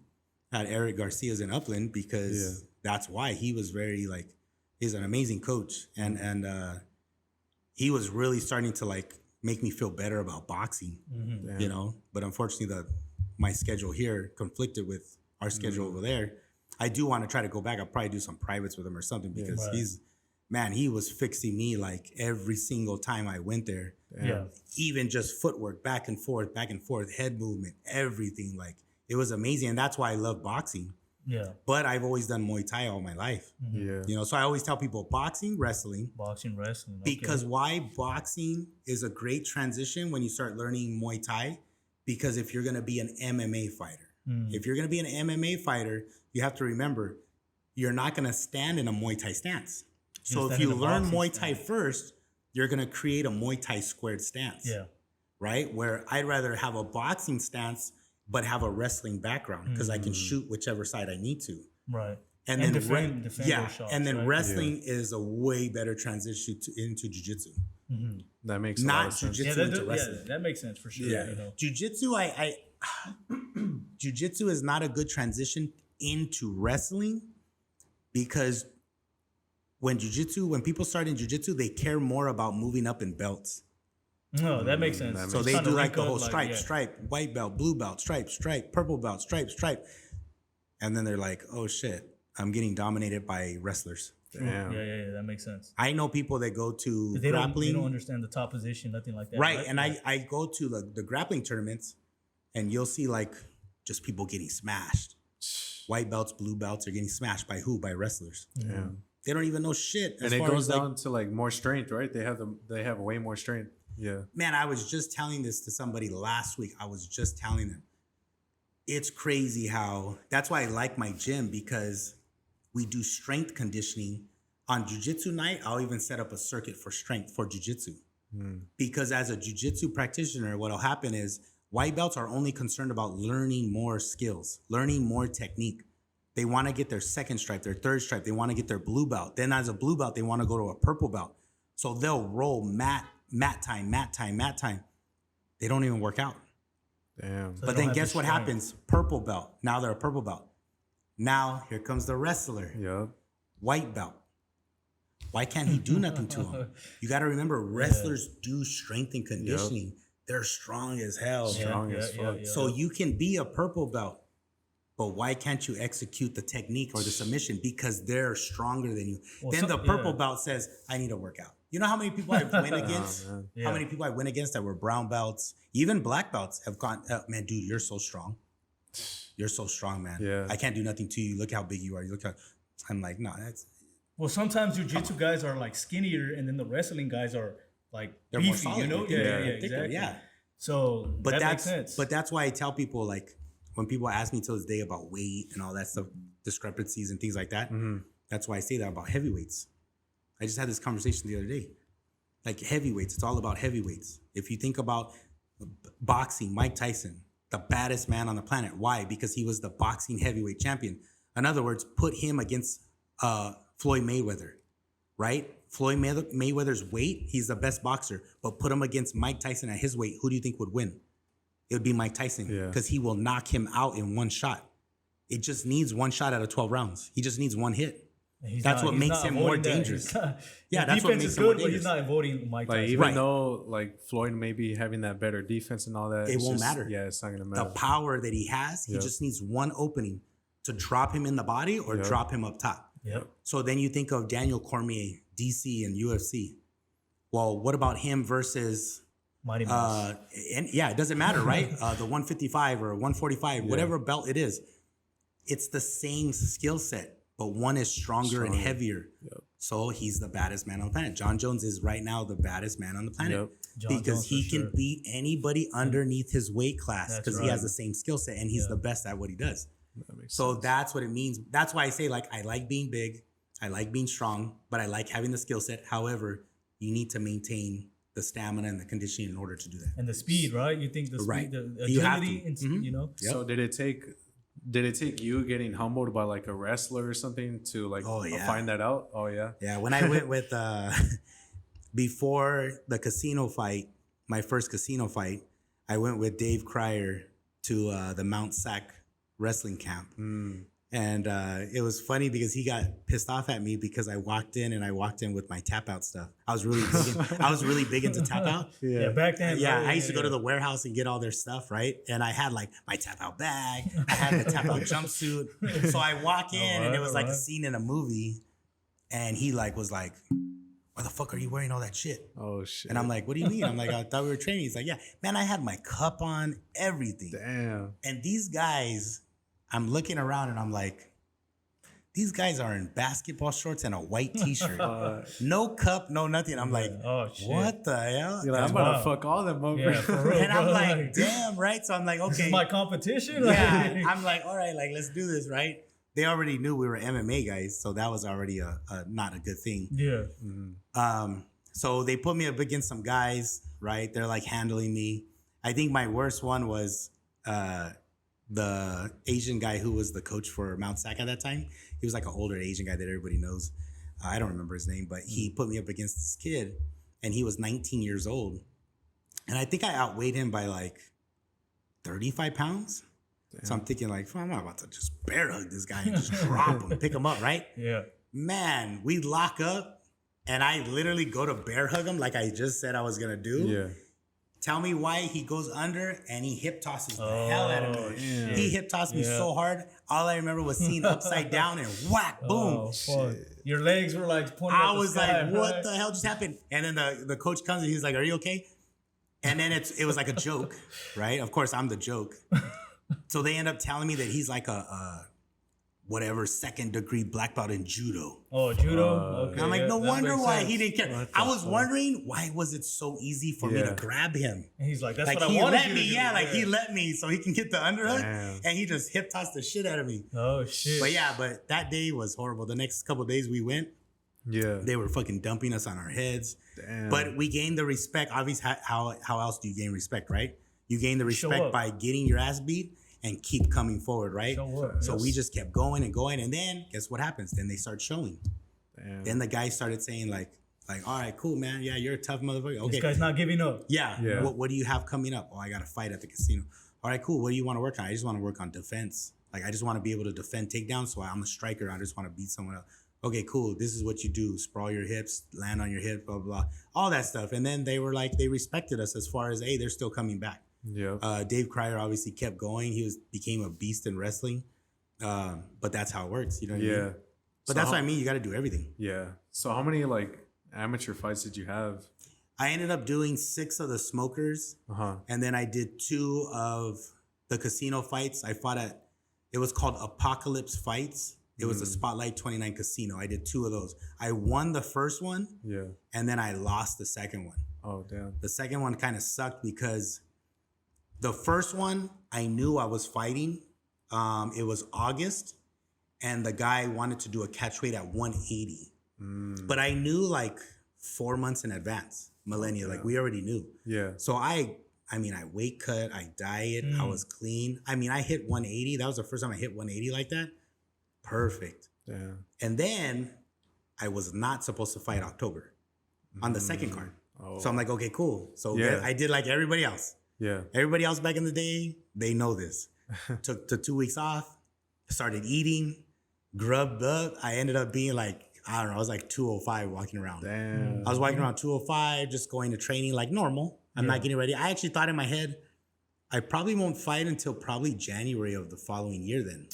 That was like in my head, like I'm just going to train, learn more, and then fight like in January next year. Right. And then we got a phone call and they said, do you want to fight the October card? And I'm like, but I thought I wasn't supposed to do that. So they were like, we got a guy from Riverside Submission that wants to do 185. I accepted it, which was probably the worst thing to do. Right. But then my coach was like, how much do you weigh? I get on the scale. Mind you, this is 2 days prior to weigh-ins. 2 days prior to weigh-ins. Yep. I was 206, 2 days prior to weigh-in. What? You had to get down to 180? And I had to get down to 186. 186. Damn. Because there was a 20 1 pounds. pound leeway. So he was just like, do you think you could do it? And I was like, well, fuck yeah, I'm going to do it. I'm going to make sure I do it. But but remember, I'm not educated in the sense of like weight cuts, what it does to your body. I'm not educated in that. I just knew, can I drop the weight? Yes, because I knew I overate. I knew I was big because I ate food. You know, I just did 180. Yeah.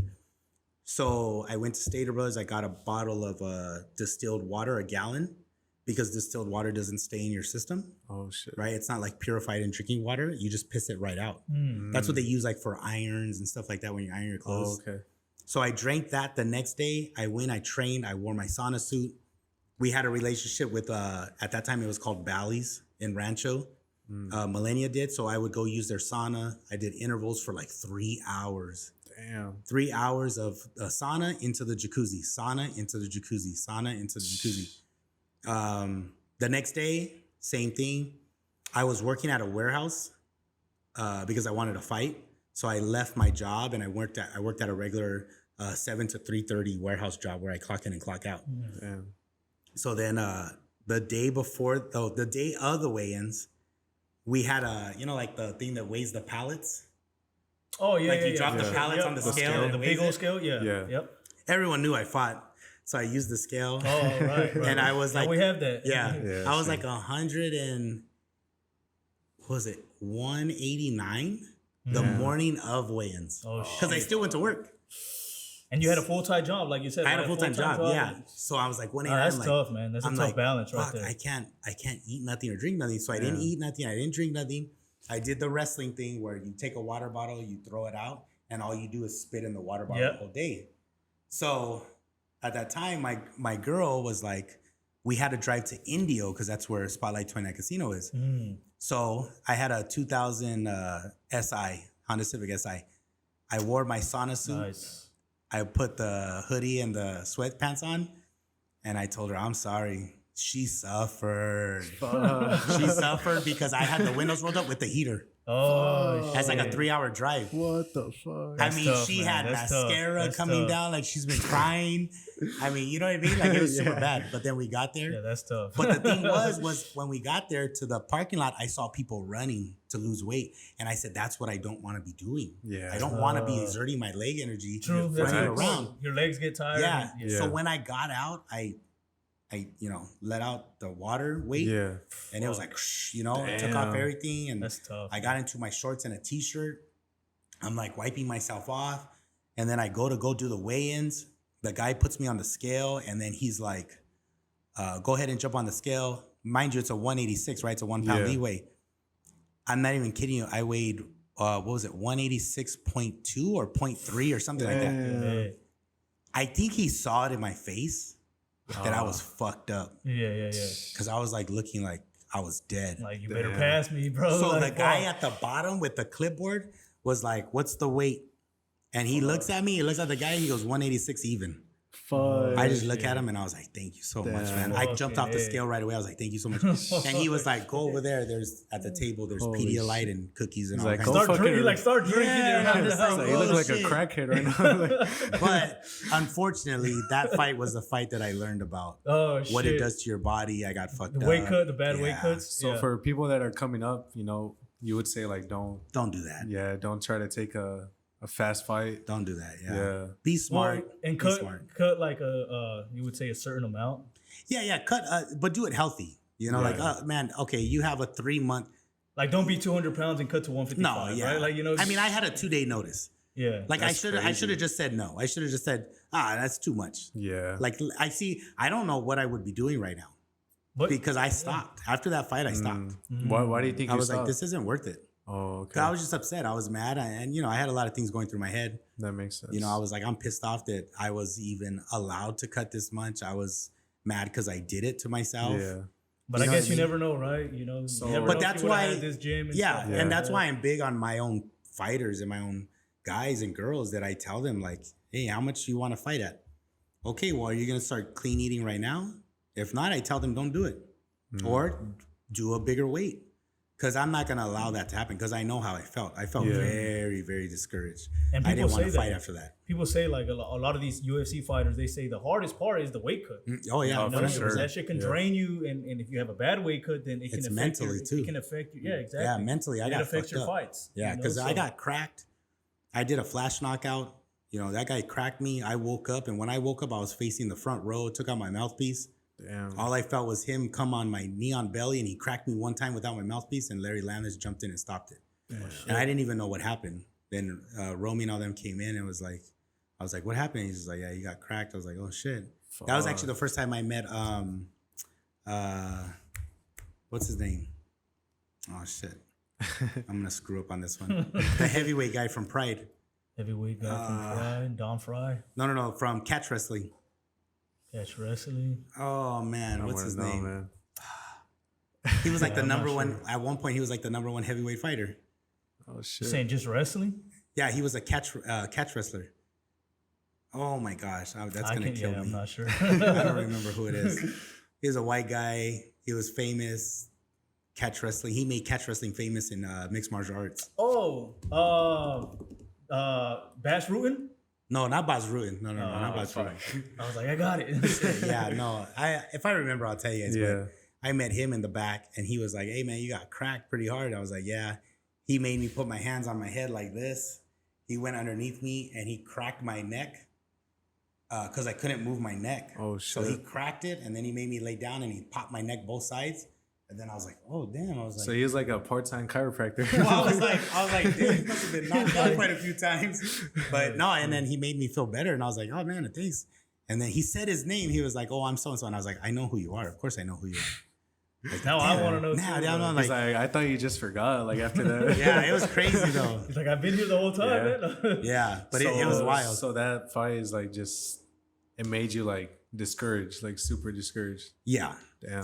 But things happen for a reason, you know. Yeah, I like, think that's you never know. Like, I think, just everything happens the way it's supposed to happen, right? Yeah. So, yeah, I mean, you you learned a wouldn't, you lesson probably there. wouldn't have all this. That's what I'm saying. Yeah. right. And that's what I'm saying. Like, I don't think too much of it because I think like that. Like, maybe the route would be different, Exactly. and I wouldn't have what I have now. Facts. Yeah, you would have gone right instead of left, Like you never Right. know.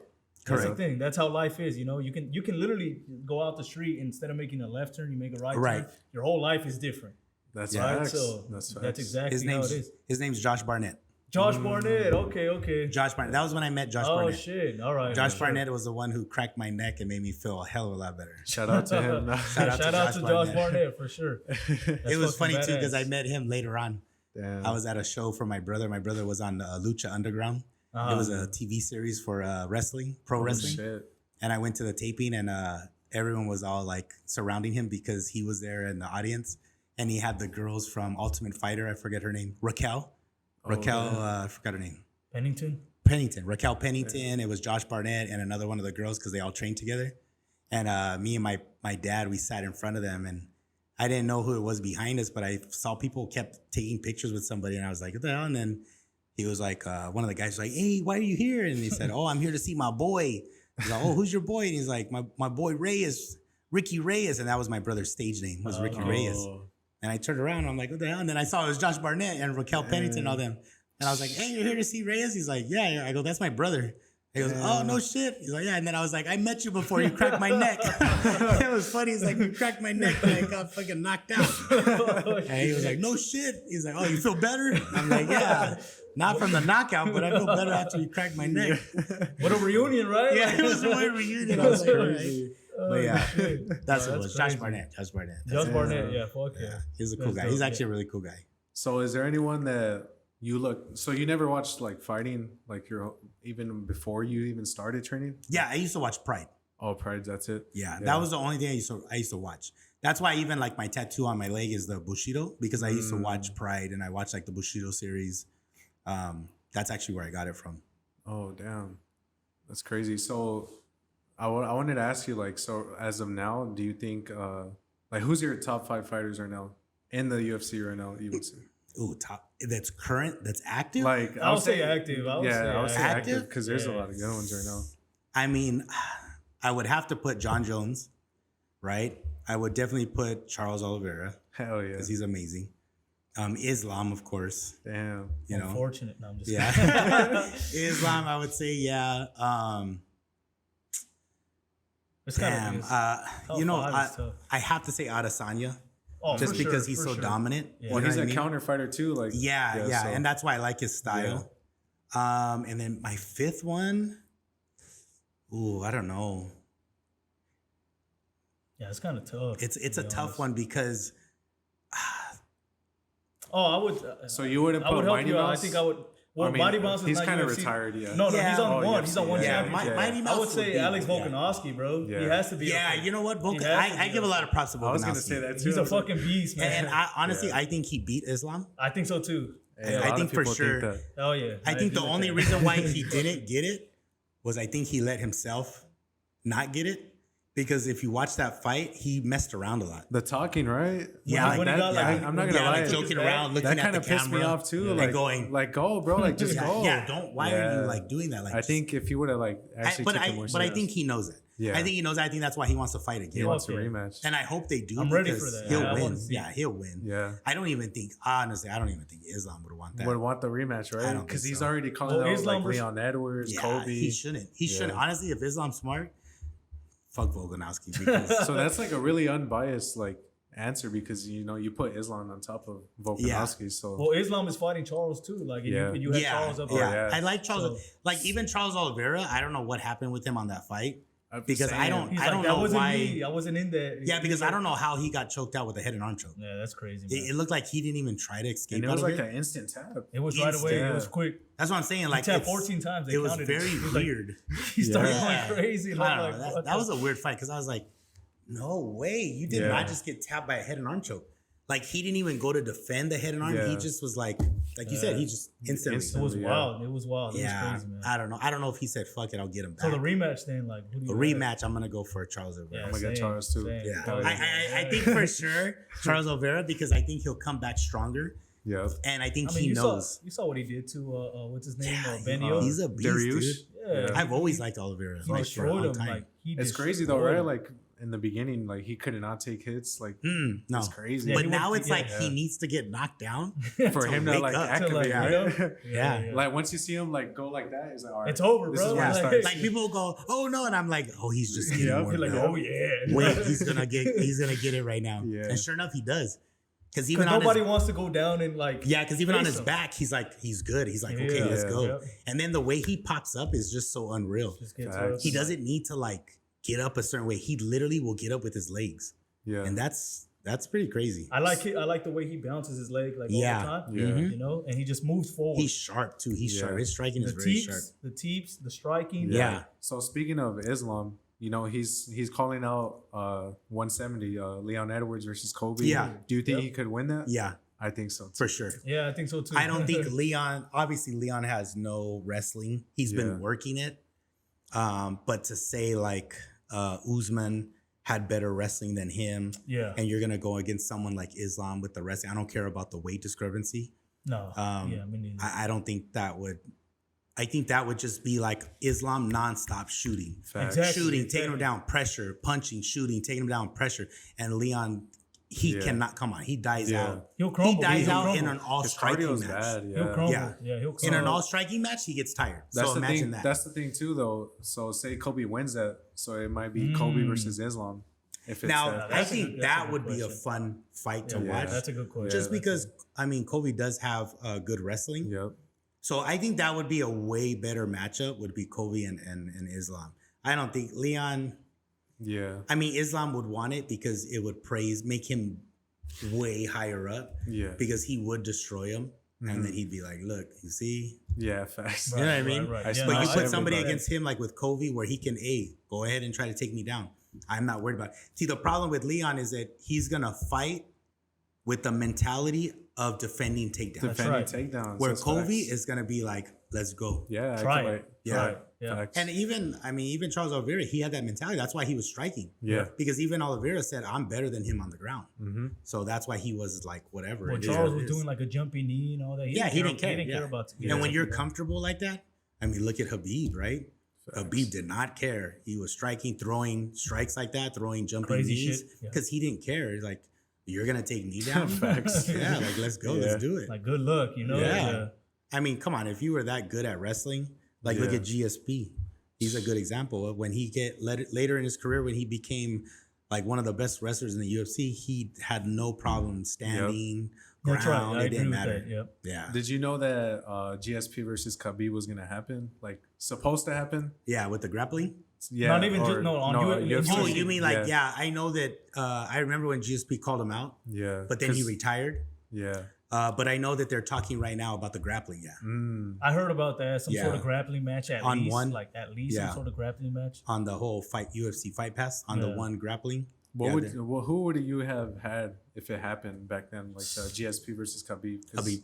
Khabib. Really? Yeah. Habib That's is interesting. honestly Habib's unstoppable. You Yeah. think so? I don't think That's there's interesting. anybody in the UFC even right now that would have been able to stop Khabib. Give him John Jones. No. Yeah, you would almost have to go to like a weight discrepancy, right. to say like, no, this is too much. Crazy. Because that's crazy though. Khabib's like pressure, like they say. I mean, let's be honest.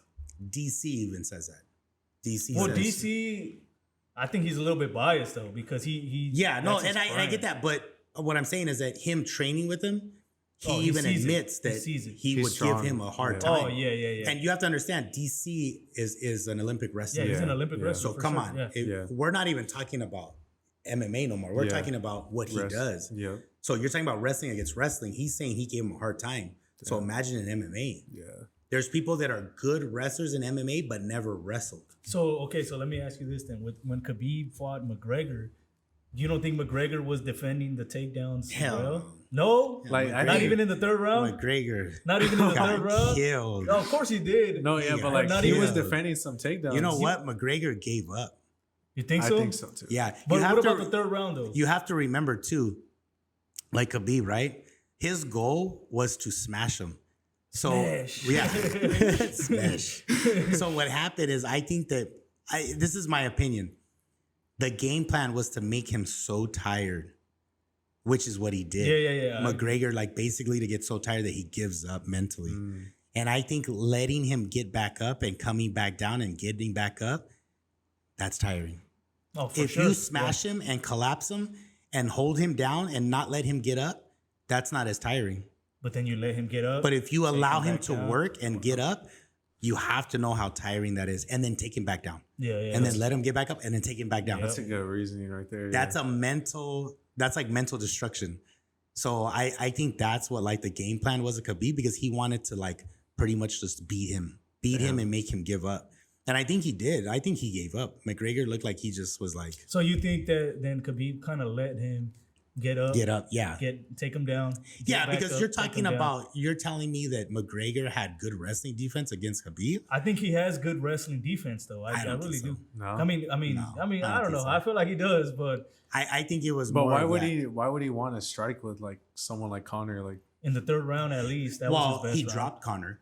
Yeah. Remember he dropped him. Yeah, he did. So he also wanted to prove. Was a good hit. Yeah, he also wanted to prove a point, right? Correct. Like, and I think that's what it was. I think Khabib was out to prove a point. Yeah, because McGregor talked so much shit about him. Oh yeah, that one was crazy. That I think it was too personal. And even Khabib says that he took it so personal that he even talked about how if he would have fought him again, it would have been a different fight, because he actually did let his emotions take the fight. That's right. And nobody ever like got to him like that. No, nobody. You know? Well, look at even Nate Diaz said that. When they asked Nate Diaz about, has anybody ever got to you like that? That's right. He said the only person was Conor McGregor. Because Conor McGregor is the only person to be in front of him in the octagon talking shit. Yeah. And that's crazy because most people don't, because Nate Diaz, they talk shit in the beginning because he's talking shit. But then as soon as they start fighting, then everyone shuts up. They're quiet, yeah. And speaking about that, then what do you think about like the state of boxing? I get it's a separate part of boxing, but this YouTuber Jake Paul versus all these MMA fighters. Jake Paul versus Nate Diaz that just fought. What do you think about that? What's going on? Like, what's your opinion? I mean, when you're talking about the actual sport of boxing, it's horrible. I'm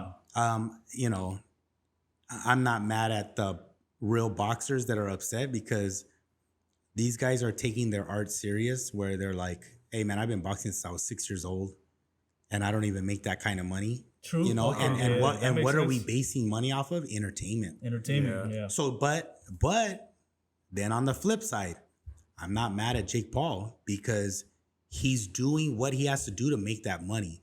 Get mad at him all he wants, but he's doing what you chose not to do. Yeah. And he's actually taking it serious. He's not just like... He is, because he needs to, because he knows that he wants to prove a point now. Right. Now people are not going to watch him unless he starts proving points. Yeah. Well, for sure. And then he's just finding retired fighters. Yeah, and then honestly, he doesn't really need to, because he's already rich. He's rich. Yeah, he's a millionaire before even he started boxing. But I think like when it comes to boxing, it sucks because there's real boxers that dedicate their lives to the actual sport. Like I'm a big... I like Jaime Munguia, Virgil Ortiz Jr. I like Benavidez. I like real boxers that are like really into boxing. Yeah. And not like the entertainment side. But those guys are like hardcore boxers. I don't even like Ryan Garcia. I don't like him at all. But what about Gervonta? I love Davis. Oh yeah. Yeah, Davis he's that 6-year-old. He's the guy that's been fighting since 6 years old. You can't discredit his boxing, and he does everything he says he's gonna do.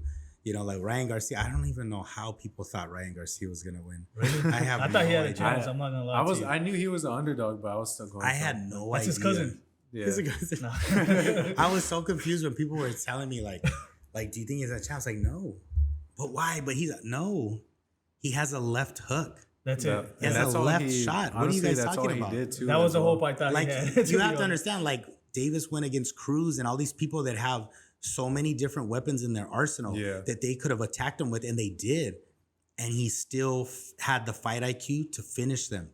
So you're talking about him. You're talking about him worried about one shot. Yeah. The left and he countered that shit. You know, because I mean, he knew, bro. Ryan was throwing that shit like 3-4 times in a row, and then he just cracked him. And it was true. Like Gervonta Davis kept telling people, "I've been boxing since I was 6. What are you guys thinking? Yeah, like you're actually thinking that this guy's gonna come in and outsmart me in boxing." And it's like, yeah, you have to understand, it's built in him to be a boxer. Like Mayweather and all these guys, like it's who they are. Their boxing is like them walking down the street. Everything is a muscle memory. You know what I mean? Regular to them. Yeah, it's just regular. Yeah. And the only thing I could say about Ryan Garcia was, I mean, don't get me wrong, Ryan Garcia is actually good. Yeah. But he would have been a hell of a lot better if he never left Canelo. Oh yeah, for sure. I think Canelo, I agree with that 1,000%. They would have helped him evolve as a boxer to win a fight. You know what I mean? Yeah. So what do you think about him like switching back to or now to Errol Spence Jr.'s campside? Do you think that's going to be helpful? Because I know his footwork is that's what his you know what his sucks? defense. You know what sucks? Some people asked me that was that once you start hopping gyms and coaches. What are you doing now? Yeah, that makes Whose sense. style are you adapting to? That's like the hard part is like you see all these people that are really good. They've been with their people since almost day one. Yeah. When you start hopping, now you're like, oh, you know, you're adjusting to this person, that person. It's like, you know. It's kind of like you're starting all over in a way, right? Yeah, pretty much. I look at like I used to like, well, because I'm Puerto Rican, but I used to like Rosabo, right? And then he goes to Freddie Roach. He goes back and forth, and it's like, which style are you trying to adjust to? Yeah. Now you're just losing. That makes sense. You know what I mean? You're not even winning no more. You're just losing.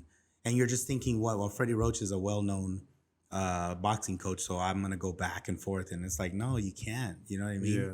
What are you learning from him now? Nothing. You know, that's why I say, like, Gervonta Davis, who's he changed to? Nobody. He just changed the promoter. Yeah. Right? He was with Mayweather for so long. Yeah. But Mayweather was he was the money person. Yeah. But his actual coach has been his coach. Yeah. Garcia, he's like hopping from one to the next to the next to the next. Yeah, he should have stayed with Canelo for sure. He should have stayed there because they're hardcore boxers. I think it was honestly because like Oscar De La Hoya. And even like, Canelo called him out too. Yeah, right. And I get that. And you know, De La Hoya, he's a money guy. Yeah. It's like you can't blame him for being Mr. Money. Like, look at his girlfriend and everything. You know what I mean? She's made of money. You know what I mean? This guy, I went to the, what is it? The Benavides? I went to the, I went to I went to the Plant and Benavides fight. I went to the Munguia fight that just happened. And Oscar was there. And it was like, dude, that fool's just all about his money. He's just all about his money. I think a lot of people are starting. I think a lot of people are starting to realizing that. Like, especially now, he's trying to sue Ryan for leaving. Like, what the? It's like that's how you know it's about money. They screwed that kid over, man. They left that guy out in the dirt after that fight, that post conference. That was they weren't even there. They weren't even there for him. Yeah, that was jacked up. Oscar De La Hoya was trying to say, "Oh, I got death threats and all this stuff." That's stupid. It's like, come on, dude. What you are they have gonna so do much on the money. stage, bro? Yeah, you have so much money. You have security. Yeah. How about your security around? But you guys left freaking Garcia there like crickets. Like, you know, where's your whole camp? And Davis is over there with his whole entire camp. Even his trainer told him, Yeah, they went like, hey man, come over with us, man. We'll hook you up. We'll help you out. Yeah. And it wasn't a low blow. Some people were saying like, oh, that's a low blow. It's not. No, it's not. They actually felt for him like, damn, that's fucked up because he's a young kid. And they were looking at him like, man, you deserve better than that. You're a name. You know, you could do a lot better than what you're getting. Yeah. So who's your top boxer right now? Like that's active? Ooh, that's tough. I'm telling you, I love Virgil Ortiz Jr. And Benavidez is pretty badass. Jaime Muguia had a tough fight, the last one. Yeah. Which I was kind of like, ooh. I was a little... Because that was like his first test, right? Yeah, it kind of made me worried. Damn. But Virgil Ortiz is a real boxer. Mm-hmm. Like they say, out of the De La Hoya camp, like the whole Golden Boy, Garcia is like the poster boy. Yeah. That makes sense. But Virgil Ortiz is going to be the boxer. Yeah. So Virgil Ortiz is going to last longer as a boxer than Garcia. Yeah. You know what I mean? But Virgil Ortiz badass. I can't wait for his fight. Yeah. But he's badass. Benavidez. I think, what is it? Canelo versus Charlo. Mm-hmm. That's coming up in September. Yeah. That's going to be an interesting fight to see who wins that one. And then hopefully whoever wins that one goes against Benavidez. I'm hoping that too. Well, Canelo, I don't know if he's going to fight Benavidez, right? Because he's saying he doesn't want to fight Mexicans anymore. What do you think about that? And I'm like, that shit's ridiculous, bro. Because it's a Mexican sport. It's a Mexican sport, yeah. That's like saying that's his biggest competition, you know? Like, then come train in America and then fight a Mexican boxer. Exactly. Become American. It doesn't matter. It doesn't matter. Like, it's about... You know, and especially for Canelo, like he wants the legacy side of it. Yeah, like, that's what he's doing it for. So that's I think gonna tarnish his you legacy. have to do that in order to be like that person, right? Yeah. But I think I'm excited about Charlo and Canelo because this is the first time you have in history two undisputed. Right? That's fucking crazy. Yep. Because these are the guys who own all the titles, and now they're fighting each other. Facts. You know, it's only 4 undisputed fighters. I seen it. It's Canelo, your favorite fighter, David Haney. Haney, Charlo, and then can't remember the last guy. There's another guy that's another undisputed guy. But what do you think about the fight with Haney and Lomachenko? Who won that? Who won it? Loma. Be honest. Loma. That's right. That's Loma what I'm talking about. Loma won that one. That's what I'm talking about. I thought that shit too, man. You know what it is too, and Haney knew that. Haney knows that. He knew that. That's why, like, man. But you know what? You know what though? I want Haney to fight Shakur. Oh, okay. I saw them talking about it. Also, Teofimo Lopez. I want Shakur. Shakur I hope is the so. fight for Haney. Shakur is up there on my list. And I think Haney is like scared of him. You think so? Yeah, oh, shit. I think so. Because if you, I mean, do you really watch his fights? Who? Shakur's fight. I've only seen maybe like the last one. I mean, I know they've sparred too a lot. He's accurate. Like he is so accurate. See, that's the guy I want to see him fight because he's super accurate. Like Lomachenko, he's accurate, but his footwork is what makes him accurate, right? So if his footwork doesn't work, it's a little bit all over the place. But Shakur is like, he's that guy. He's the guy. He's not about the footwork. He's all in one. Yeah. He lands his shots. He sets up shots. He has timing. Everything is good. Yeah. I mean, he's an amazing boxer. Like, I can't wait to see that one. Like, I hope that's next. Yeah. You know, what do you think about, like, because right now, to me, I think boxing is making that comeback. Yeah. Because they're actually making fights happen now. Good fights, yeah. It's a good thing, right? Because, man, like the UFC, you know, all the fights happen, like no matter what. Because, you know, Dana's like, fuck, like, you're going to fight. He's good at it like that, making the good fights, you know? Yeah, because he doesn't wait. Yeah, so I'm just like, right now, I feel so good that boxing is like coming back. Yeah. Finally, because boxing would wait so long. And I think Ryan and Tank actually like kind of made that kind of happen. Yeah, because they did it. Well, it's a good thing too because Tank, right? Yeah. It's like, don't wait till Tank is like 3-4 years older. Yeah. And then you have Garcia come in and like try to beat him. You know what I mean? But it was perfect timing. It was perfect time. Even Charlo and Canelo. It's like, okay, now you guys are making the fights people want to see, and it's not a setup. You know what I mean? And that's what Dana White does so well. Yeah. Is he gives the people what they want to see. Yeah, he's like, hey, you're going to fight no matter what. Yeah, like, Dana White has brought people from other organizations. Facts. Like, hey, you guys want to see them fight? Look at Cyborg. Yeah. They created a fucking weight class for Cyborg. Yeah. Just to get her there. Yeah. And then Amanda Nunes became. She ended up being the champion. That's the other thing, too. I don't think Amanda's a champ, for sure. Oh, really? Well, because... Nah, she's not a Let me tell you, see if you agree with me. I think I know what you're going to say because... what is it? The 145? 145, yeah. It's not really like a real weight division, right? Because there's no fighters. It was created for Cyborg. Exactly. So there's not even a roster right now. There's not even rankings on that. Who did she fight 15 people. Who did she fight in that weight class? Nobody. No, she only They fought made it for Cyborg. Cyborg. She fought Cyborg. I think she fought Megan. What's her name? Yeah. Who and is she she? destroyed her. Yeah. She who is fucked her she? up. Nobody. So I agree with that. Yeah, You because know, that's a good. to have a real weight class, you have to have the top 15. Exactly. There's And not then even you a have ranking. to climb the 15. Yep. And then say, okay, now you're ready to fight this person. Yep. That makes And that's sense. what I mean by like, I don't consider her a champ because they made the title for her so that she can fight Cyborg, which it worked, and they fought. It did. Yeah, it worked. But then look at Cyborg, she bounced. Okay, bye. Have a nice day. Yep. I made And my she money. stayed Now there. I'm gonna go to Bellator and be the champion over there, which she did. And she's fucking everybody Yeah. up Yeah. over there. Yeah. That's what I'm saying. And now it's like, now you have Amanda Nunes who's like, I'm a champ. Like, you know what? You did not do what McGregor did. You did not do what Daniel Cormier DC. did. You did not do that because those were weight classes that were already established for years. Damn. And have real rankings. Yeah. I agree with that. Yeah. You know, Because They had to those fight are the real. top Like, of the top. I'm gonna tell you right now, DC is a real champ. For sure. What's his name? Oh, God, what's his name? Who? Henry. Oh, Henry Henry Cejudo? Cejudo? So he's a real champ, Yeah. right? Because those are all people that climbed the ladder, became the champion. He fought them Well, they because fought he's the the best of the best. best. He's the Yep. best out of the weight class, meaning they climbed up, fought the best in the world, and then became the champion. For sure. Cyborg, yes, you can say to everyone, Cyborg was the best. Yes, but how old is Cyborg and how long has she been fighting? Right. She was not in her prime. She was not that person right now. Yeah. And that, again, we're doing the same And thing. she caught Amanda at like her peak almost. Yeah, You know? Like, it's she like- caught her there. It's the same thing like we did with Canelo and Mayweather. Right. Why did Canelo fight Mayweather? Yeah. Why? Yeah. For what reason? Because everyone wanted to see it was a moneymaker? Yes. That's what it was. Was Canelo ready to fight Mayweather? Absolutely not. Nope. Have Mayweather fight him right now. But then that'd be a different conversation, right? Because Mayweather's now the older. age. Yeah. But that's what I mean. Yeah. That's the whole point, right? Yeah. That's why, in reality, should the fight have even happened? No. Yeah. But they Yeah, did it for yeah. the fans to say, you know, Mexico and all this stuff, right? Yeah. Mayweather was the hype. He always talked shit about Mexico and the fighters. It's So black versus Yeah. Hispanics. It's Yeah. always that- like that. it's always like that. That's what he did with De La Hoya, Yeah. right? So that's what I'm saying. It was all like a setup. Yeah. But if in reality, should they have fought? No, because they're two different age brackets. You know, Like like when you're generations, talking pretty about much, prime, yeah. you know what I mean?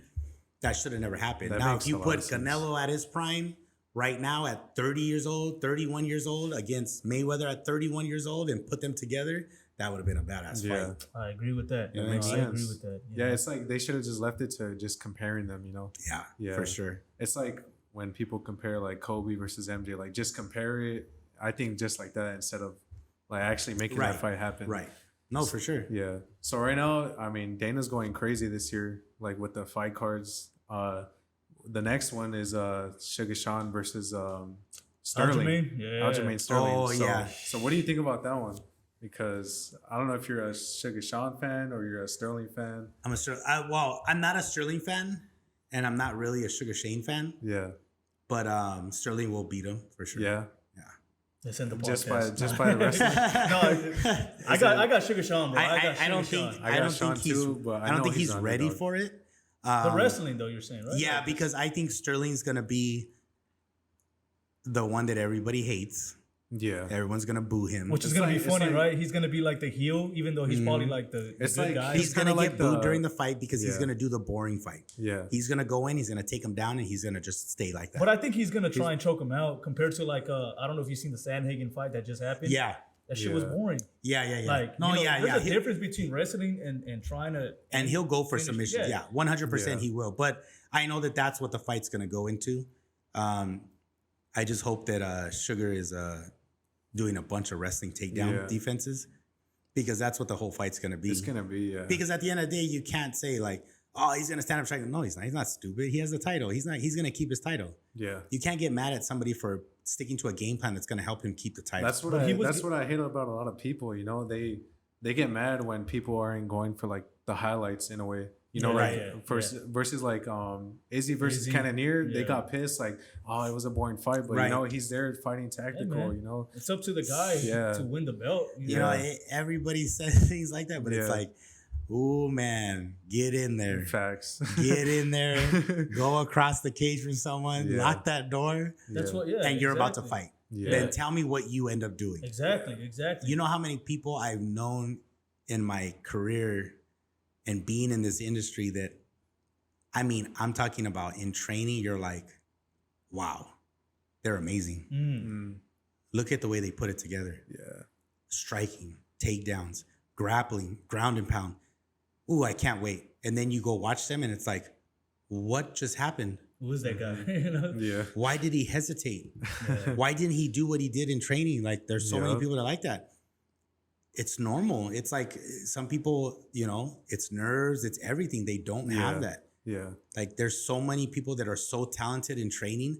That's why I even tell some of the guys when we went to a lot of the events, they seen it for themselves. Where they'll see people training outside, hitting the pads. And man, you know, whop, pop, pop, pop, pop, pop. Just everything. Beautiful. Ooh, look at that guy. And then we watch them. Nope, they lose. Damn. It's like they're just like in shock. It's like those people that just become the sparring partner. Yeah, absolutely. Mike Tyson said it. You know, he said that he used to get beat up by his own sparring partners. Yes. But when the light would be on them and they would fight, they would get destroyed. Yeah. So they couldn't 100%. handle the spotlight. Yeah. You know? Because that takes a different person. Yeah. But that's why even still, you can have sparring partners that are very talented. They will help you get to a fight. They will help you get ready and prepared. But when they actually fight, you see it in the UFC. There's people that'll say like, oh man, you know, you'll hear Joe Rogan say, man, I'm so excited to see this. He's part of X and X's fight camp, and I've seen this guy train, and then they lose. Yeah.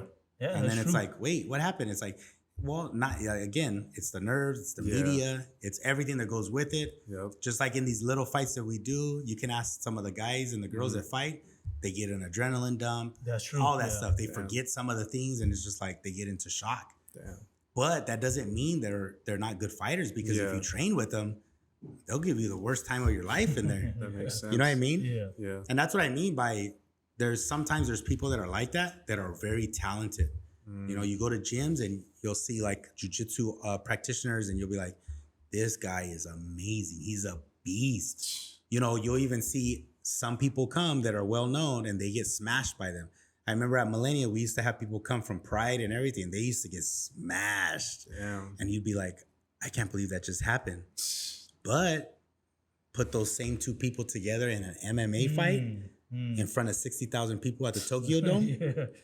And guess what happens? Yeah. It's way different. That Japanese guy that got smashed when he came down to training will jack you up because he's used to that side and you're not. Damn. You know, some people thrive in the spotlight. Some people exactly. Just like, they don't care about it. Jake Paul, for example, you know, it's just with him, like he likes that. He likes it, you know. Yeah. Like, He loves it. He loves the spotlight. He loves when people are watching him. So I think some people and his venues are huge. They are. So you better be prepared to have that. You know. Yeah. I was reading about something about Jake Paul and Logan, right? That they're like talking shit that they want to fight each other. No, I don't think it's gonna go down. I think it's just like they were talking shit because you know about it. Yeah, like pretty much Logan couldn't take the Prime drink in there. I heard about that. So he got so mad at Jake, like, oh, why did you let this happen? But it makes sense because Jake, his sponsor is Celsius. Yeah. So he's like, I'm not gonna let you take. You know, my team told you that you couldn't take that because of my promotion. You know, it's Celsius. And then also they have a contract. And Logan was saying, which I think this guy's fucking delusional as fuck. Logan was saying that, all these fighters are fighting you because you're the easier fight compared to me, and nobody wants to fight me, and everyone is scared to fight me. And I'm like, bro, nobody wants to fight you because nobody cares to fight you. Nobody cares. Like Jake is the one that's actually being consistent, putting in the work. Even though he's fighting these retired MMA fighters, he's still doing it. Yeah, and Jake.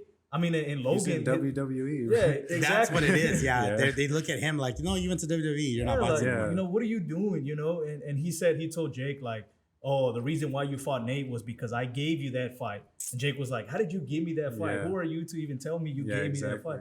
And I don't like Jake that much either way. Yeah. But I agree with him 100%. Yeah. You know? Yeah. And he's right. Facts. Like, who is this guy to tell him? Like, he's not consistent. Yeah. The reason they don't want to fight you is because nobody cares, bro. Like, nobody wants to fight. Yeah, it's true. Yeah. He's not active. And he's going to fight Dylan Dennis. You heard about that? I seen that one, yeah. I mean, now he's just trying to, like, get into the mix of it. I think so, Dylan versus Dylan, like, Dylan is not even a striker. No. He's a jiu-jitsu guy.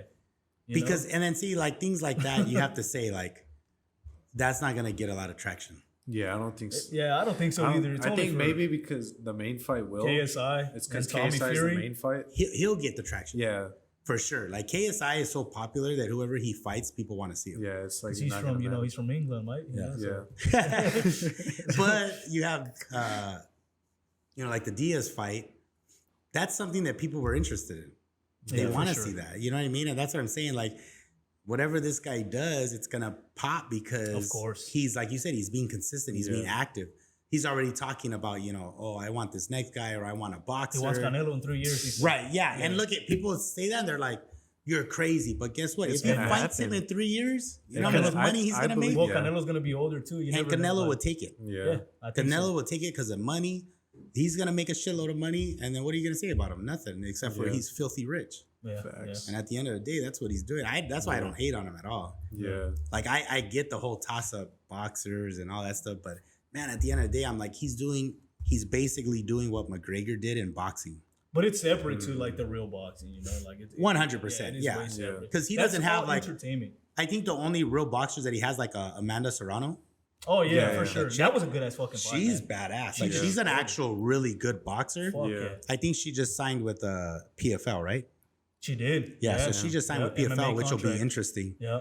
But I actually do hope, which I'm sure everybody else wants to see, is the Paul versus Diaz in an MMA fight for the 10 million. I would like to see that fuck too. yeah. That'd be People dope. will want to see that because Paul actually has wrestling background. That's right. Yeah. And you can't discredit the fact that he actually has knockout power with boxing. True. Yeah. So you got to understand that it starts from stand up.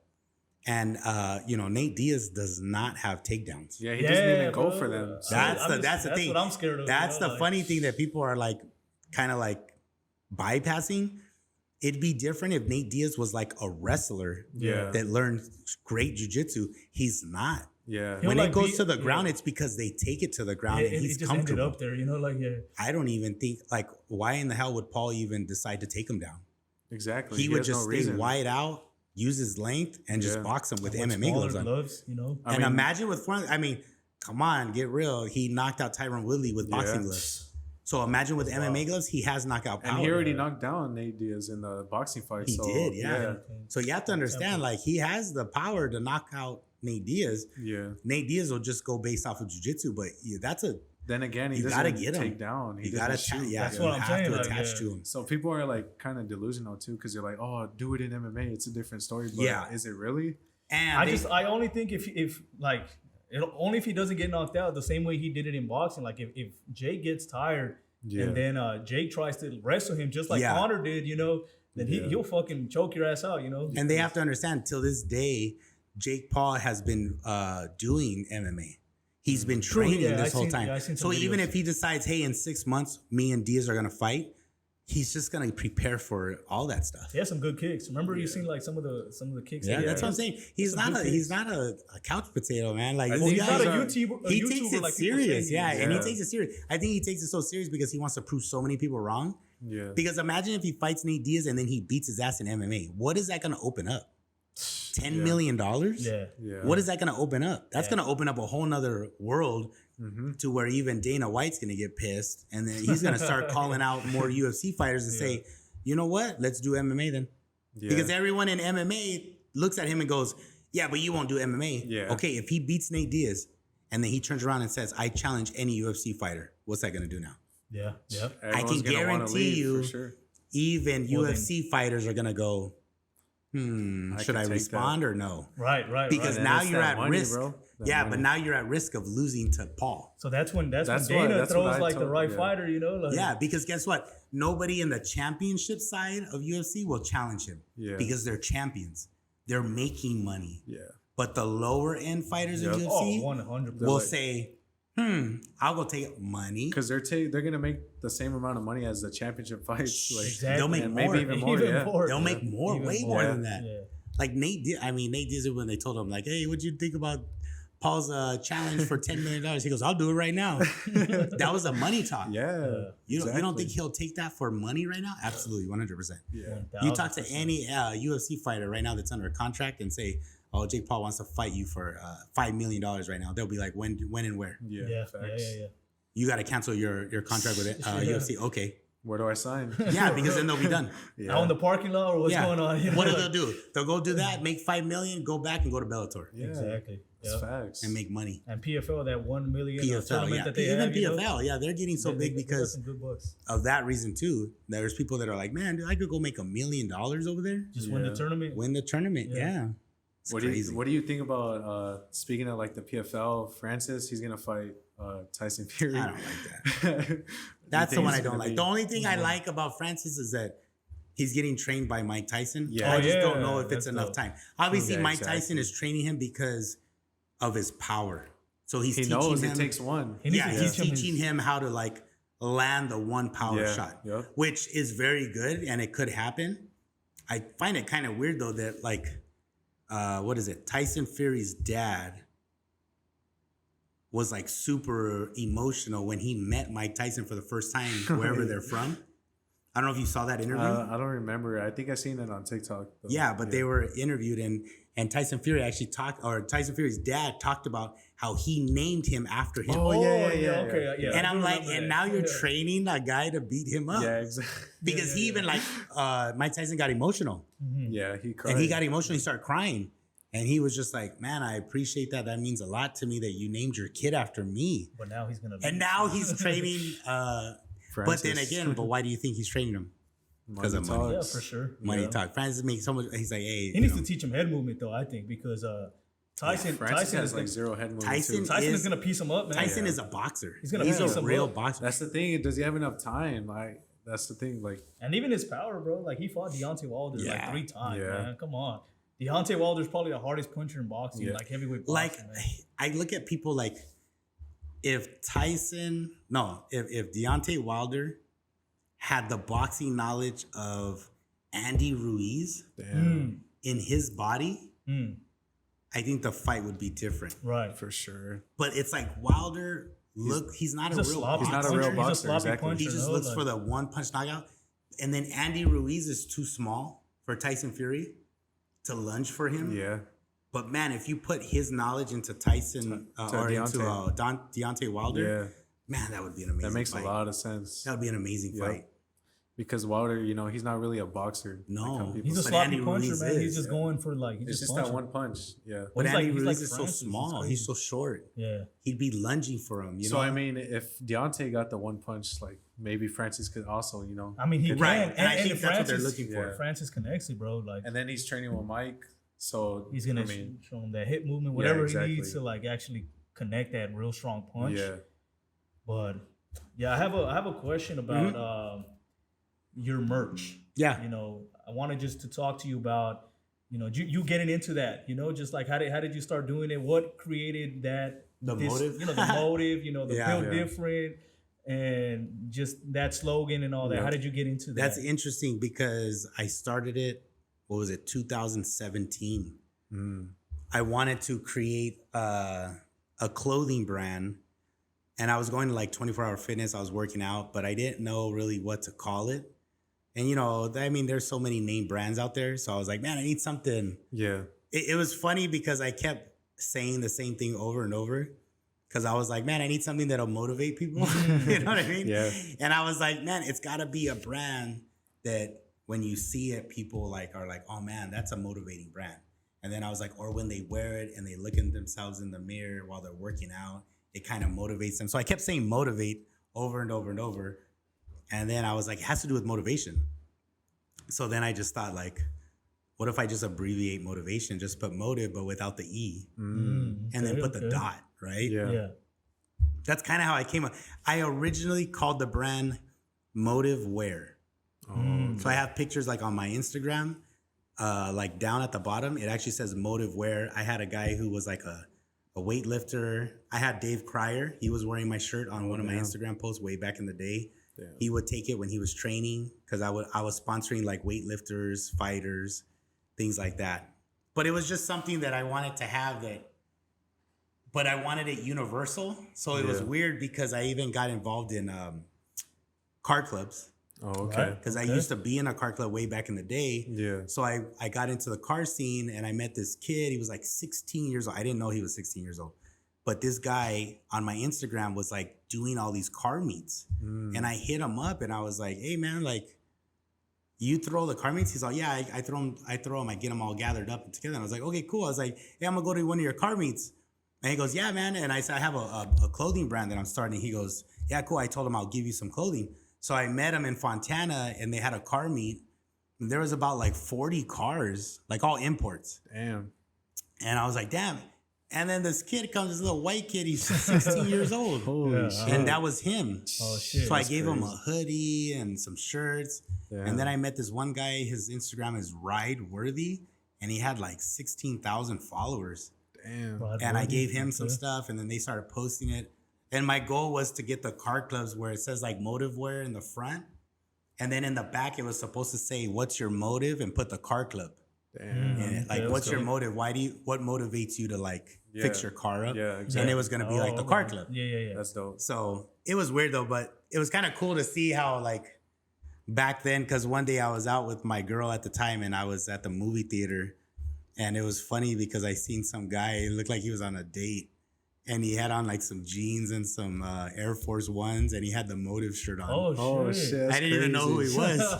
And That's she crazy. saw it That's too, and she dope. was like, "Isn't that your shirt?" And I looked at him, I was like, "Oh shit, that's my shirt." That's fucking wild. Yeah, That's it was dope. weird. We're at the AMC Theater in Ontario Mills, and I was like, "Oh shit, that is my shirt." That's crazy. I didn't even know who it was. But yeah, That's pretty just- dope. Yeah. Yeah, it was dope. kind of like a cool moment. But Yeah. I stopped it, and then when I got the gym, Oh, you didn't talk to him though? You didn't say like, "Hey, that's my shirt." no, I didn't say nothing. I just like was on my merry way, and I was like, whatever. I just thought it was like a cool moment. Yeah. Right. But then when I started teaching at the gym, that was when I brought it back because I thought that was like a right time to do it. Yeah. Because of like, everyone there. And then obviously like I got a guy to design the Motive side, the logo design to be different. Cause my other one was real, like just plain, it was like bold Motive. And at the last of on the M, it like lined all the way through. Oh, okay. And it said wear inside of the line. So it was very different. And then the front side said MW connected together. So it was very different. Yeah. But yeah, and then I just thought like, okay, I'll just bring it back. But that was a cool design that he came up with, and I liked it. It was sharp, and it was universal to everything. Right. Yeah. And then the built different was funny because I was. That's what's on the back too on this one. Yeah. It was funny because I was saying like, I need a slogan. I didn't want to use "What's your motive" anymore. And I was like, you know what? I wanted to represent people that are different. I kept saying stuff like that. And I said, like people with the background that like helps to say like, hey, this is how I was built. And see, I kept saying built and different together. And you're It like, was oh, weird. shit. Yeah. And then finally, that's same thing with motive. And then finally I was like, wait a minute. I was like, that's what makes them different because they were built different. Facts. And then I was like, damn, why don't I just say built different? Yeah. Like everyone who, is part of motive is built different. Yep. Because it's true. Yep. The way I look at it is like that. It's like I have so many different personalities that come into the gym, martial arts, fitness, whatever. Everyone has a story. We're all from Everyone, different walks of life, everything. I mean, it could be relationships, childhood experiences, upbringings, whatever it is. Yeah. Even like unfortunate situations that it's just that's what makes them different. Why do you do what you do? And that was the whole point. And that was what motive was part of too, because it was like I used to listen to Dr. Eric Thomas a lot as a motivational speaker, and he used to have that thing called what's your why? And you would replace why with motive. Like, what's your motive? What's your motive? Why do you do what you do? Yeah. Like, what's the motive behind it? And that's kind of where I thought of like the motive and the build different. That makes sense. So it's just people with stories and the reason why. Yeah. And I like it. I like Yeah. it. Trust me, when we go No, it's places, dope. I like it when people recognize it and they say, oh man, that shit's tight. Like, Yep. I like the logo and all that stuff. And then that's what actually people call me outside of here. They call me by motive. They don't even call me by my name. Oh, There's a damn. lot of people out there right now that they don't even know my real name. They just call you They motive. call me motive. Yeah, That's they call crazy. me motive. That's pretty dope. So that's kind of funny. So there's some people out there right now that if they listen to this, probably through my Instagram, they're not going to know my real name, but they're going to hear it in the beginning. Right. So But they know me as motive. Let me ask you this question then. What's your motive? What's my motive is Just money. with everything. Just It's- everything. It's being successful. Uh-huh. I think that's like my biggest why. Like, why do I do what I do? Yeah, It's just to it's become with more everything. successful. Uh-huh. Yeah, it's crazy to say, but it's doing what I feel like people don't think I can do. you know, or even at one point, I didn't even believe that I could do it. I think that's what's driving me right now. Okay. And I think that's the biggest one is myself, because I do look at myself a lot and I challenge myself. And people even ask me, like, why do you do certain, why do you do ice baths? Why do you do fasting? Why do you do what you do with the people you're around? And it's like, you know why? Because it's like, if I don't challenge myself, what am I doing then? I feel like I'm at a standstill. Yeah. And it's like, what's the point of living right now, you know? Yeah. Because I have, Okay. you know, just like everyone else, I've had issues. I've gone through a lot of problems. I've gone through so many problems that to a point where I even thought, like, why am I here? What am I doing here? Yeah. Why am I even around? Why am I alive? You know, and obviously people would be like, hey, man, you know, loved ones and da-da-da. Yeah, but, you know, sometimes when you're feeling a certain way, it's not that. Yep. You know, It's more you than need that, something that's personal to you. Yeah. You know, and even this right now, what I do, this has a personal attachment to me. It's not only like my livelihood and it has a financial attachment, but it has a personal attachment, because if this becomes successful, it's going to prove the point of I'm able to do what I really want to do, you know, and I have that work ethics. I have that discipline. I want to be different. That's why I say built different. Yep. Because I want to be different from everyone else. I actually do want to be that person. Yeah. I want to be that person that people come up to me and ask me, how do you do that? Because I can't seem to do it.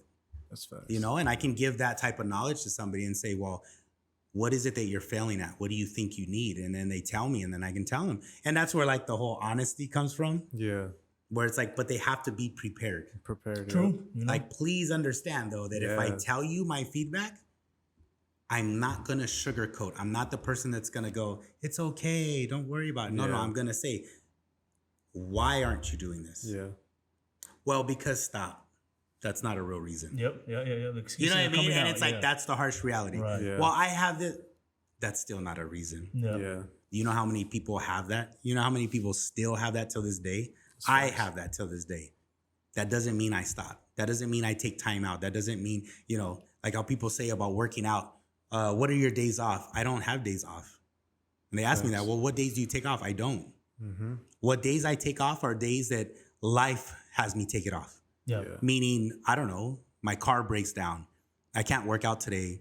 I got super sick. I fell ill. Those are my days off. Yeah. If you ask me, do I have a set? Oh, Saturday and Sundays I don't work out? Absolutely not. Because of that reason, I never know when I'm not actually going to be able to work out. Mm-hmm. So the last thing I don't want is I'm going to say, oh, Saturday and Sunday I don't work out. Then Monday my car breaks down and I can't get it up and running till Wednesday. Now I took off Saturday, Sunday, Monday, Tuesday, Wednesday. Yeah. Now I fell off of my routine. Yeah. Right. I'd rather just work out every single day and work a different muscle, recover the right way you're supposed to, and keep doing it. Yep. Then if something happens, then I'm okay. Yeah. The most successful people don't even take any days off. You're not supposed to. Yeah. They're pretty much. Because that's the hardest part. Yeah. And then it's kind of like affect the way you're disciplined too, in a way, because then Absolutely. you're taking days off. It's like you're not being Kind of gets you disciplined. lazy a little Yep. bit too. You know. Yep. Like people right now that I tell, I'm doing the gym, right? I Yeah. teach, I have my clients, I do personal training, I have my merch, I sell the supplements. I'm going to open up a second gym. Yep. I'm going to do the podcast. How are you going to do that? Right. When do you have time? It doesn't matter. I'll make Find a way. Right. I'll make time. away. Yep. I'll make time. If it doesn't happen, it's because I'm just choosing not to do it. Yeah. Because I could say, like tomorrow, Sundays I don't do much. Sundays I come here, I clean my gym, I get my lift session in, and then I go home and relax. So what I'm going to do now is I'm going to do a podcast.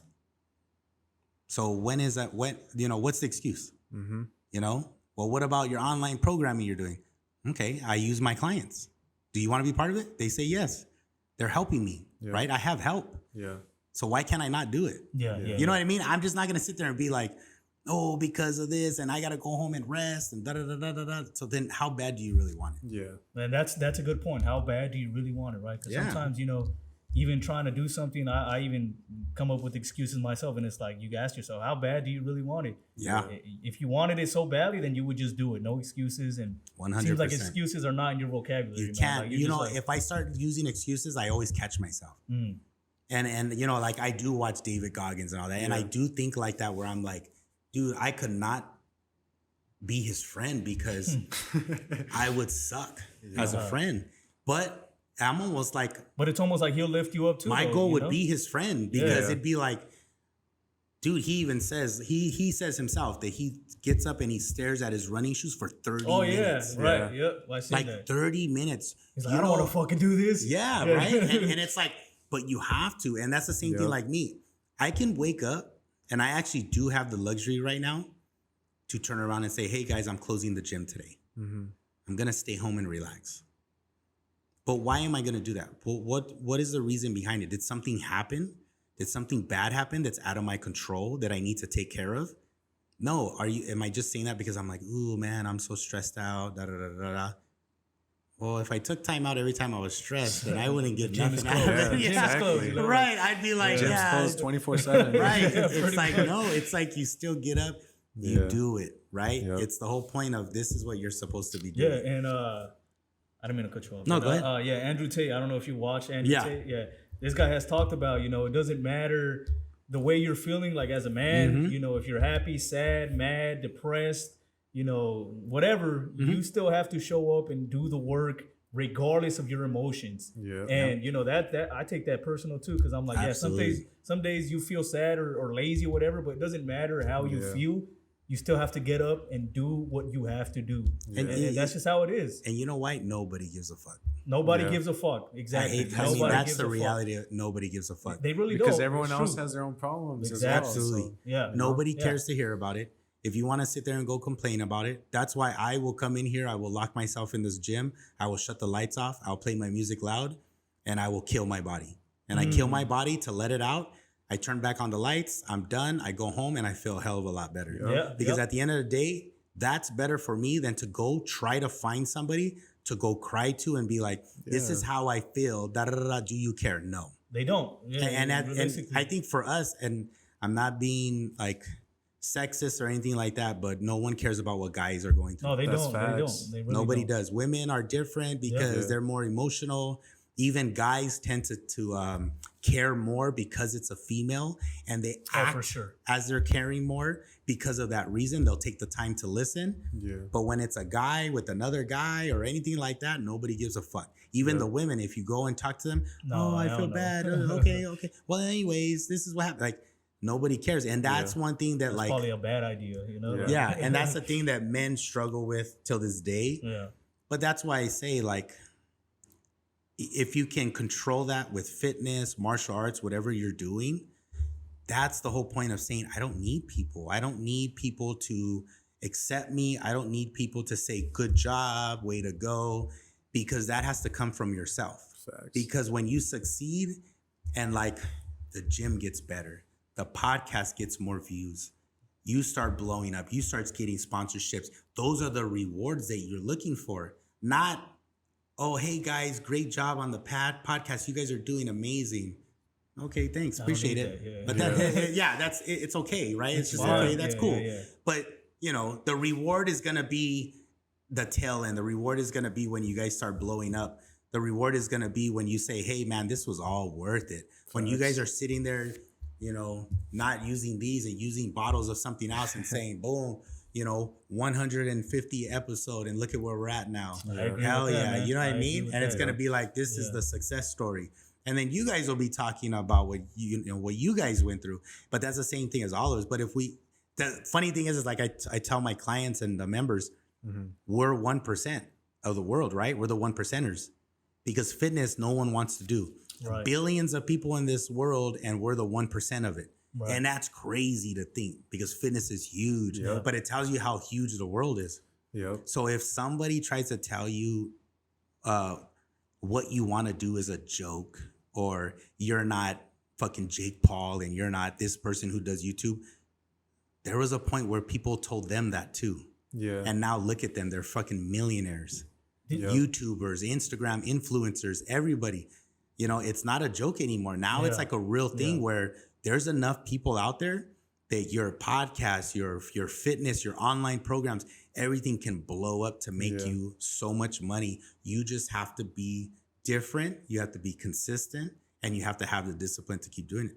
Did you get hate you know, when you were coming up and doing this, trying to teach, trying to open up your gym? Yeah. Were people Oh doubting yeah, for you? sure. Yeah. And how did you deal with that? Like just trying to just block them out, or you're just Yeah, like, okay, then, because I feel like right now, I mean, there's some people like right now, obviously they're gonna be shit talking like of course, this podcast. even yeah, for sure. I have people that be like, oh, like that shit, like it's not gonna blow up. Just another But- person making a podcast. you Yeah. know, like- Yeah. Or so, why are you investing time and money into it? Right. Yeah, exactly. Yeah, but you have to understand something. That's what I mean. Well, I think in my stage right now, and this is a big thing because I know certain people will be listening to this. Yeah. Right. In my stage right now, you can go fuck yourself. 100%, because at the end of the day, That's right. I'm not doing it for anybody else. I'm not doing it for Joe Schmo or nobody else. I'm doing it for me. Yeah. So if I make it, that's the only difference is I'm going to remember Yeah, who supported that's me. right. That's a Right? Yeah. And the funny thing is that's people right will get mad and say, oh, I don't care. I don't care. Yeah, you will. Yeah. Yep, yep. 100%. You could say that now, but I'm sure there's people, Tate, Jake Paul, all these guys, right? That they made it and damn, I remember when I fucking talked shit on them. Yeah. But Yeah, the that's a guy good who was point, next to them, that was our friend. Yeah. But he stuck with them and he said that he helped them. You know, and that's what I mean by don't burn bridges, be supportive. Supportive doesn't mean put in ends and all this stuff like Yeah, that. yeah, yeah. Supportive just means if you turn around and tell somebody like, man, I'm thinking about doing a podcast, you know, be honest with them. Man, you have a great personality. I think it'll work. Yeah. And you never know what'll happen. Maybe it'll pop. Yeah. Go for it. Right? Try it out. That's the whole I think point. that a lot of people just care way too much about what others think. Other people and, Just think. get started. and it's just stopping them. Yeah, like, but from the doing thing what is, they do. the problem with people is they don't want to see you succeed more than them. Facts. Because They they, wanna don't want to bring you do it. down. Because they know that they can't do it themselves. Like, 100%. And they just hate on Well, others. not only that, but they make the excuse on why they can't do it. Yeah. Oh, I would do that too, but I don't have. Blah blah blah. Shut blah, up. blah, Yeah. You don't You wanna know do the this, you thing. don't The wanna thing is though, like I've said this. You know, hate always comes from the bottom. It never comes from the yeah, top. 100%. If somebody's hating on you, then they're like below you and they're looking at you and being like, okay, then I can't do this. So let me just shit on him, shit on whatever Yeah. he's trying to do. And hate always comes from the bottom. They ask man. you why. Yeah. Yeah. Like, why are you doing this? You know, You know what's funny is I aren't you learned wasting your that. time? I learned that from the bottom. They're gonna say, "Why? Why are you gonna do that? Why do you want to try that? Why do you think you have the time to do that?" And then when I talk to the people who own 3+ businesses, you know what they ask me? What are you doing? What are you doing to make yourself better? What plans do you have in play? They start saying what instead of why. Right. And I seen the difference and I'm like, one of my buddies who owns 3 barbershops, he'll probably listen to this. I praise him a lot because he asked me about the motive, the clothing brand. And he says, you stopped doing it or you have it currently? And I said, I stopped doing it. What made you stop doing it? And I told him like, oh man, you know, I don't have like connections on clothing. I don't know who to go to make it like more inexpensive for the printing, like all kinds of stuff, right? That goes into making clothing. Yeah. Plus that's a very hard industry to get involved in. And it was weird because he was like, look, I'm going to give you the person that I go to buy all my clothing. I'm going to give you the person that prints all my stuff. We helped him get started. He hooks us up. This is how much he charges. So now you have the clothing. Now you have the printing. You need to work on building the clientele, like the base to sell to. And this guy told me that, and I was just like, why would you do that? But then I thought about it, and I'm like, to me, he's already successful. Right. He's like, oh, I'm about to open up my 3rd barbershop in Long Beach, da-da-da-da. And I'm like, yeah, you know, like him doing that doesn't help him, but it doesn't hurt him. Exactly. Yep. You know what I mean? And in reality, it did help him because he gained a loyal friend. That's right. You know what I mean? And then with me being a loyal friend, he gained my following. Yep. Exactly. You see what I mean? So he was a smart person. He's younger than me. He's a smart person. And I give him a lot of credit to this day for that because he's the one who kind of pushed me into like, hey, keep going, just do it. You know? And that's what I mean by you need people like that instead of somebody saying on the other side, the whys. Why do you really want to do that? Why do you think you can succeed? Why do you think you're gonna make money off of that? It's like, damn. And it's not even because they want to learn. They're not saying why because they want to learn. It's more because they want to pull you down. Yeah, exactly. They want to hear what you have to say and then like contradict whatever you're trying to do. And, like, just you talk almost shit want to tell them, why do you want me to be like you? Exactly. Facts. Yeah.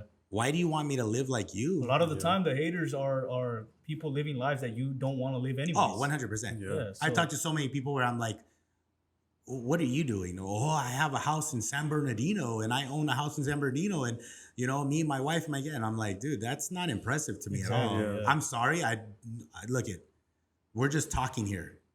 But impress is not San Bernardino. No, for sure. You know what I mean? Like you have a house in San Bernardino. How much did that cost you? Yeah.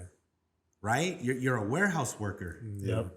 That's not successful to me. I agree with that. Like my success is saying like, I no longer have a boss. I am my boss. That's right. I make my own schedule. That's right. If I want to make more money, guess what?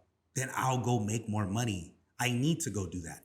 Facts. It has nothing to do with, hey, excuse me, do you guys have overtime that I can stay and kill my life away for 5 more hours? That's right. No, it's let me raise my prices. It's let me come up with a new innovative way to make more money. Let me come up with a new logo and sell more merchandise. You know, it's something that you can create that generates revenue for yourself to make more money. Right. Yeah. Now, does that happen overnight? No. Is it a struggle? Hell yeah. For sure. But you have to remember when you build that momentum, that's when everything's spinning and you can't stop. You got to keep going. That's the other part too, is you can't get to a certain level and go, I'm cool. Yeah. Right? You need to get to that level and keep going up. Okay, I need to think of something new. Why do you think I'm thinking of all this other stuff? Podcasts, this and that, like studios and things like that. What can generate more money? Why? Because if you're having money coming in, From go different put it incomes. into something else. Now you're saying, oh shit, merchandise, supplements, gym, studio, podcast. If you can have 5 avenues of revenue that's coming through, that's amazing compared to saying, I work at FedEx. One income. That's right. Or I work at Amazon. That's the most common one, Amazon. It used to be Walmart. Now it's Amazon. It's like, I work at Amazon. Yeah. You have only one revenue? Yeah. Yeah. Yeah. Nowadays, you need more than one income. Absolutely. Yeah, And you 1,000%. can't. You can't. Yeah. You know? It's impossible to Yeah, like, it's tough, be man. on your own. Like just one. Right. And you can't, you know, in California, we live in Facts. California. Yep. In One of the most California, expensive states of the. yeah, we don't, what do you say? We work to live here. Yeah. That's the hardest thing is as Californians, we work to live here.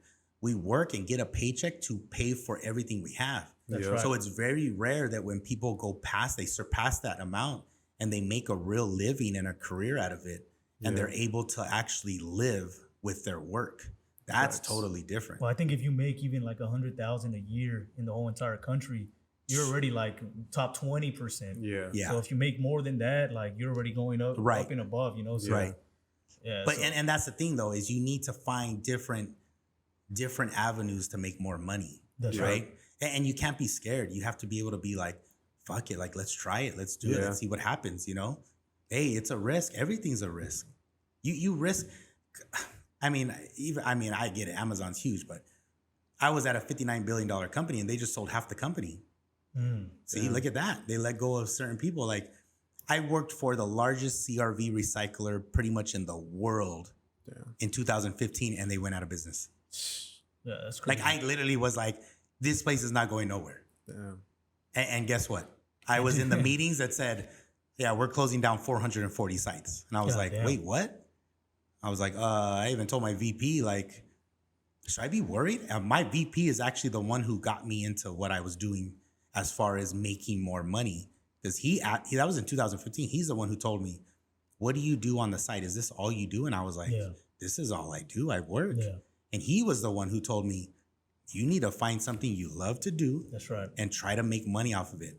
And I was like, what do you do then? And he was honest with me. He flipped houses. His salary was over $300,000 a year, Yeah. but he flipped houses on top of that. So you're talking about, he's like $500,000 a year. Yeah. Right. And he's the one who told me, like, you can't depend on one job. I don't care if this is the largest CRV recycling in the world. Commodity prices, life, inflation, things happen left and right that can ruin somebody's livelihood. Right. Like you need to be able to have multiple things going on that you can say, I'm okay, you know, and not be that person that's scared. You know, if somebody turns, or some of these people live where they only have one job and they're the only They're the solo finance in the family, right? Then next, they get a conversation where they're like, hey, we're planning on closing down the company in the next 2 months. What? Yeah. What am I supposed to do? My whole family, like, tell your wife, get a job. Yeah. Right? Tell your husband, get a job, start working. That's the answer. Yep. It's like, oh shit. But imagine if you were doing that already, you put a little money to the side, you said, hey, somebody wanted to invest in a company. Well, yeah, hell yeah, let's try it. Let's see what happens. And then you never know.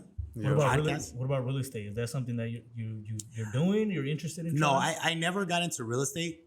That never interests me. Yeah. I know some people in real estate, but I've never really wanted to like get involved in it. I got into cars because I liked cars a lot. And I like to drive cars. Yeah. So I was like really big into flipping cars. Okay. But not real estate. Yeah. Just the housing and stuff like that. I never really got into that. You have to maintain it. You got to like make sure you got the There's a lot of money involved in real estate. No, for sure. I mean, the first millionaires were just from real estate. Yeah. Yep. There's like, I wouldn't mind making enough money to, I was just telling somebody that today, one of my clients this morning, I wouldn't mind doing something where I invest money into property. Yeah. But property, like to rent it out, like apartments and stuff like that. Like an apartment complex? Like an apartment complex, okay. yeah. I wouldn't mind doing something like that. Not buying a house to flip it to sell it, but like an apartment complex to actually rent it out. Right. So we'll see what happens. Yeah. But, the thing is to be able to have businesses to generate money, to be able to think like that.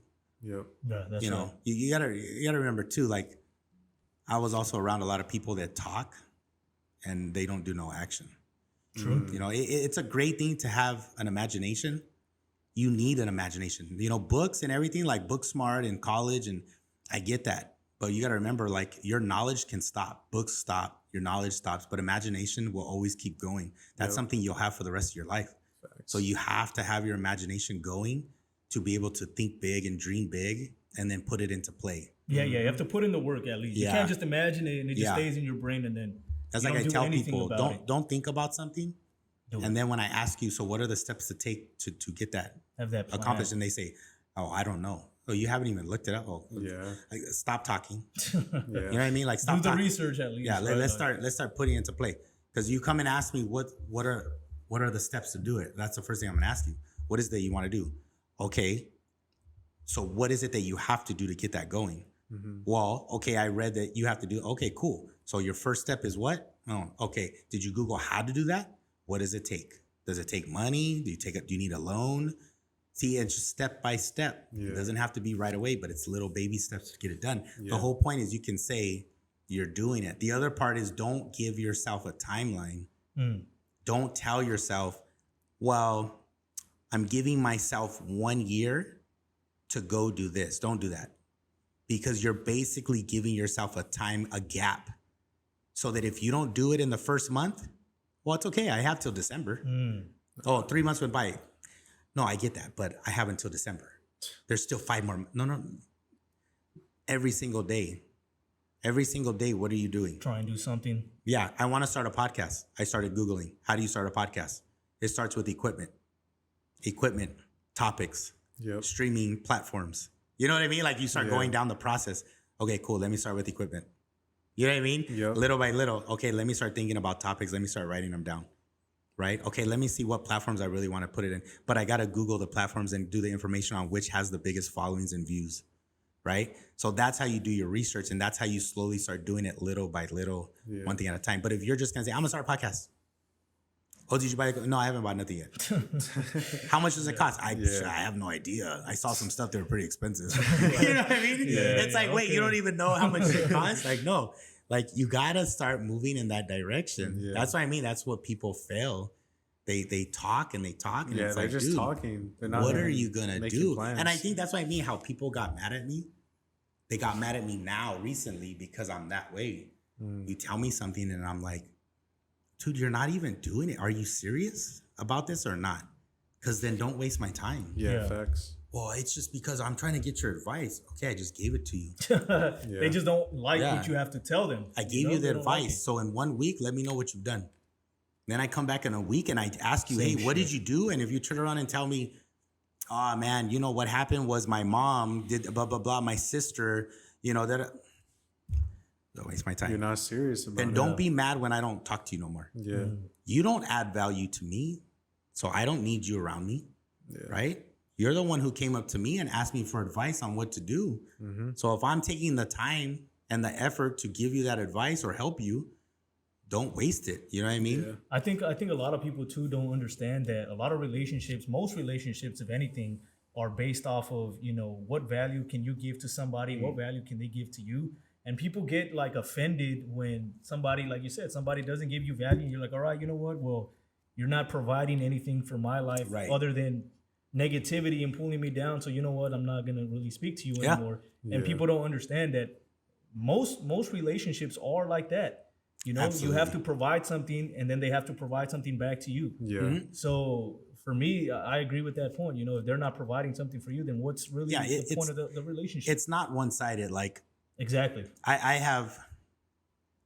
Unfortunately, I have had people already, even recently, that asked for help. I helped them. Their lives have changed because of the knowledge I gave them and the way I pushed them. Now their life has changed and they don't even acknowledge me anymore. Mm. And to me, I'm like, wow, it's crazy how the world works. Facts. Because they only needed you when they were in need and they wanted something, and then they book it as soon as they're good. But see, here's the negative side to that. And it's a learning lesson. So the person, I hope you're listening, the learning lesson to this is you're gonna fail. Why are you gonna fail? Because it's not sustainable, because you already failed at what the most important part is, which is when somebody helps you, you keep that relationship. Yeah. You stay consistent. Yep. Because at the end of the day, when the person's real and helps you get to where you are, they're gonna actually elevate you 100% through the entire time. The moment you drop off, you start going around people that are not elevating you no more. So even if you're doing okay, they're going to drop you back down and you're going to say, what changed? And then you're going to replay it in your head and you're going to say, oh, this changed. Mm-hmm. This person got me here, then these people got me down there. And then it's going to click in your brain and go, shit, I should have never did that. Yeah. And unfortunately, not everybody's like me, but I'm the type of person where I'm going to say, too bad. Yeah. Don't call me. Don't come at me and be like, hey, I fucked up. I'm so sorry. Like, I'm sorry too. Yeah. I'm sorry too that you can't be a real person. Yes. Because I just found out who you really are. Yeah, you gotta have a good circle of friends that want to absolutely elevate with you because there's a saying that says like a tide that rises lifts all ships. Yep. So if a tide rises, you're trying to lift everybody with you. You're not trying to like bring anybody down, but then they also gotta help you up. So absolutely. That's why when like my circle that I have, we're always contacting each other. It might not be obviously not every day, sometimes not every week. Yeah. But man, we'll get together once a month maybe. How's business? How's everything going? We share things, we share knowledge, we share experiences. Why? Because we might be going through something that we don't know that the other person is going through. Yeah. Oh, what happened? How did you deal with that? Oh, that's what I'm going through right now. Oh, okay, boom. But it's all people that are being successful. They're people that are trying to grow and get bigger. And then, you even find out different things like, wait, I didn't know you knew that person. Contact. Yeah, I'll give you the contact. I'm going to message you right now. Damn. And that's why you elevate higher around people that are more successful. Like you want to be around people that are better than you. That's the whole point. You don't want to be around people that are lower than you because it goes back. Yeah, it goes back to the whole thing of what people say. If you're looking at somebody in their face and talking to them and they're not adding value to your life, man, it's a cruel thing to say, but why waste your time? I don't care if it's family members. I don't really care. Like, I'm not a person of the whole blood is, it's your blood.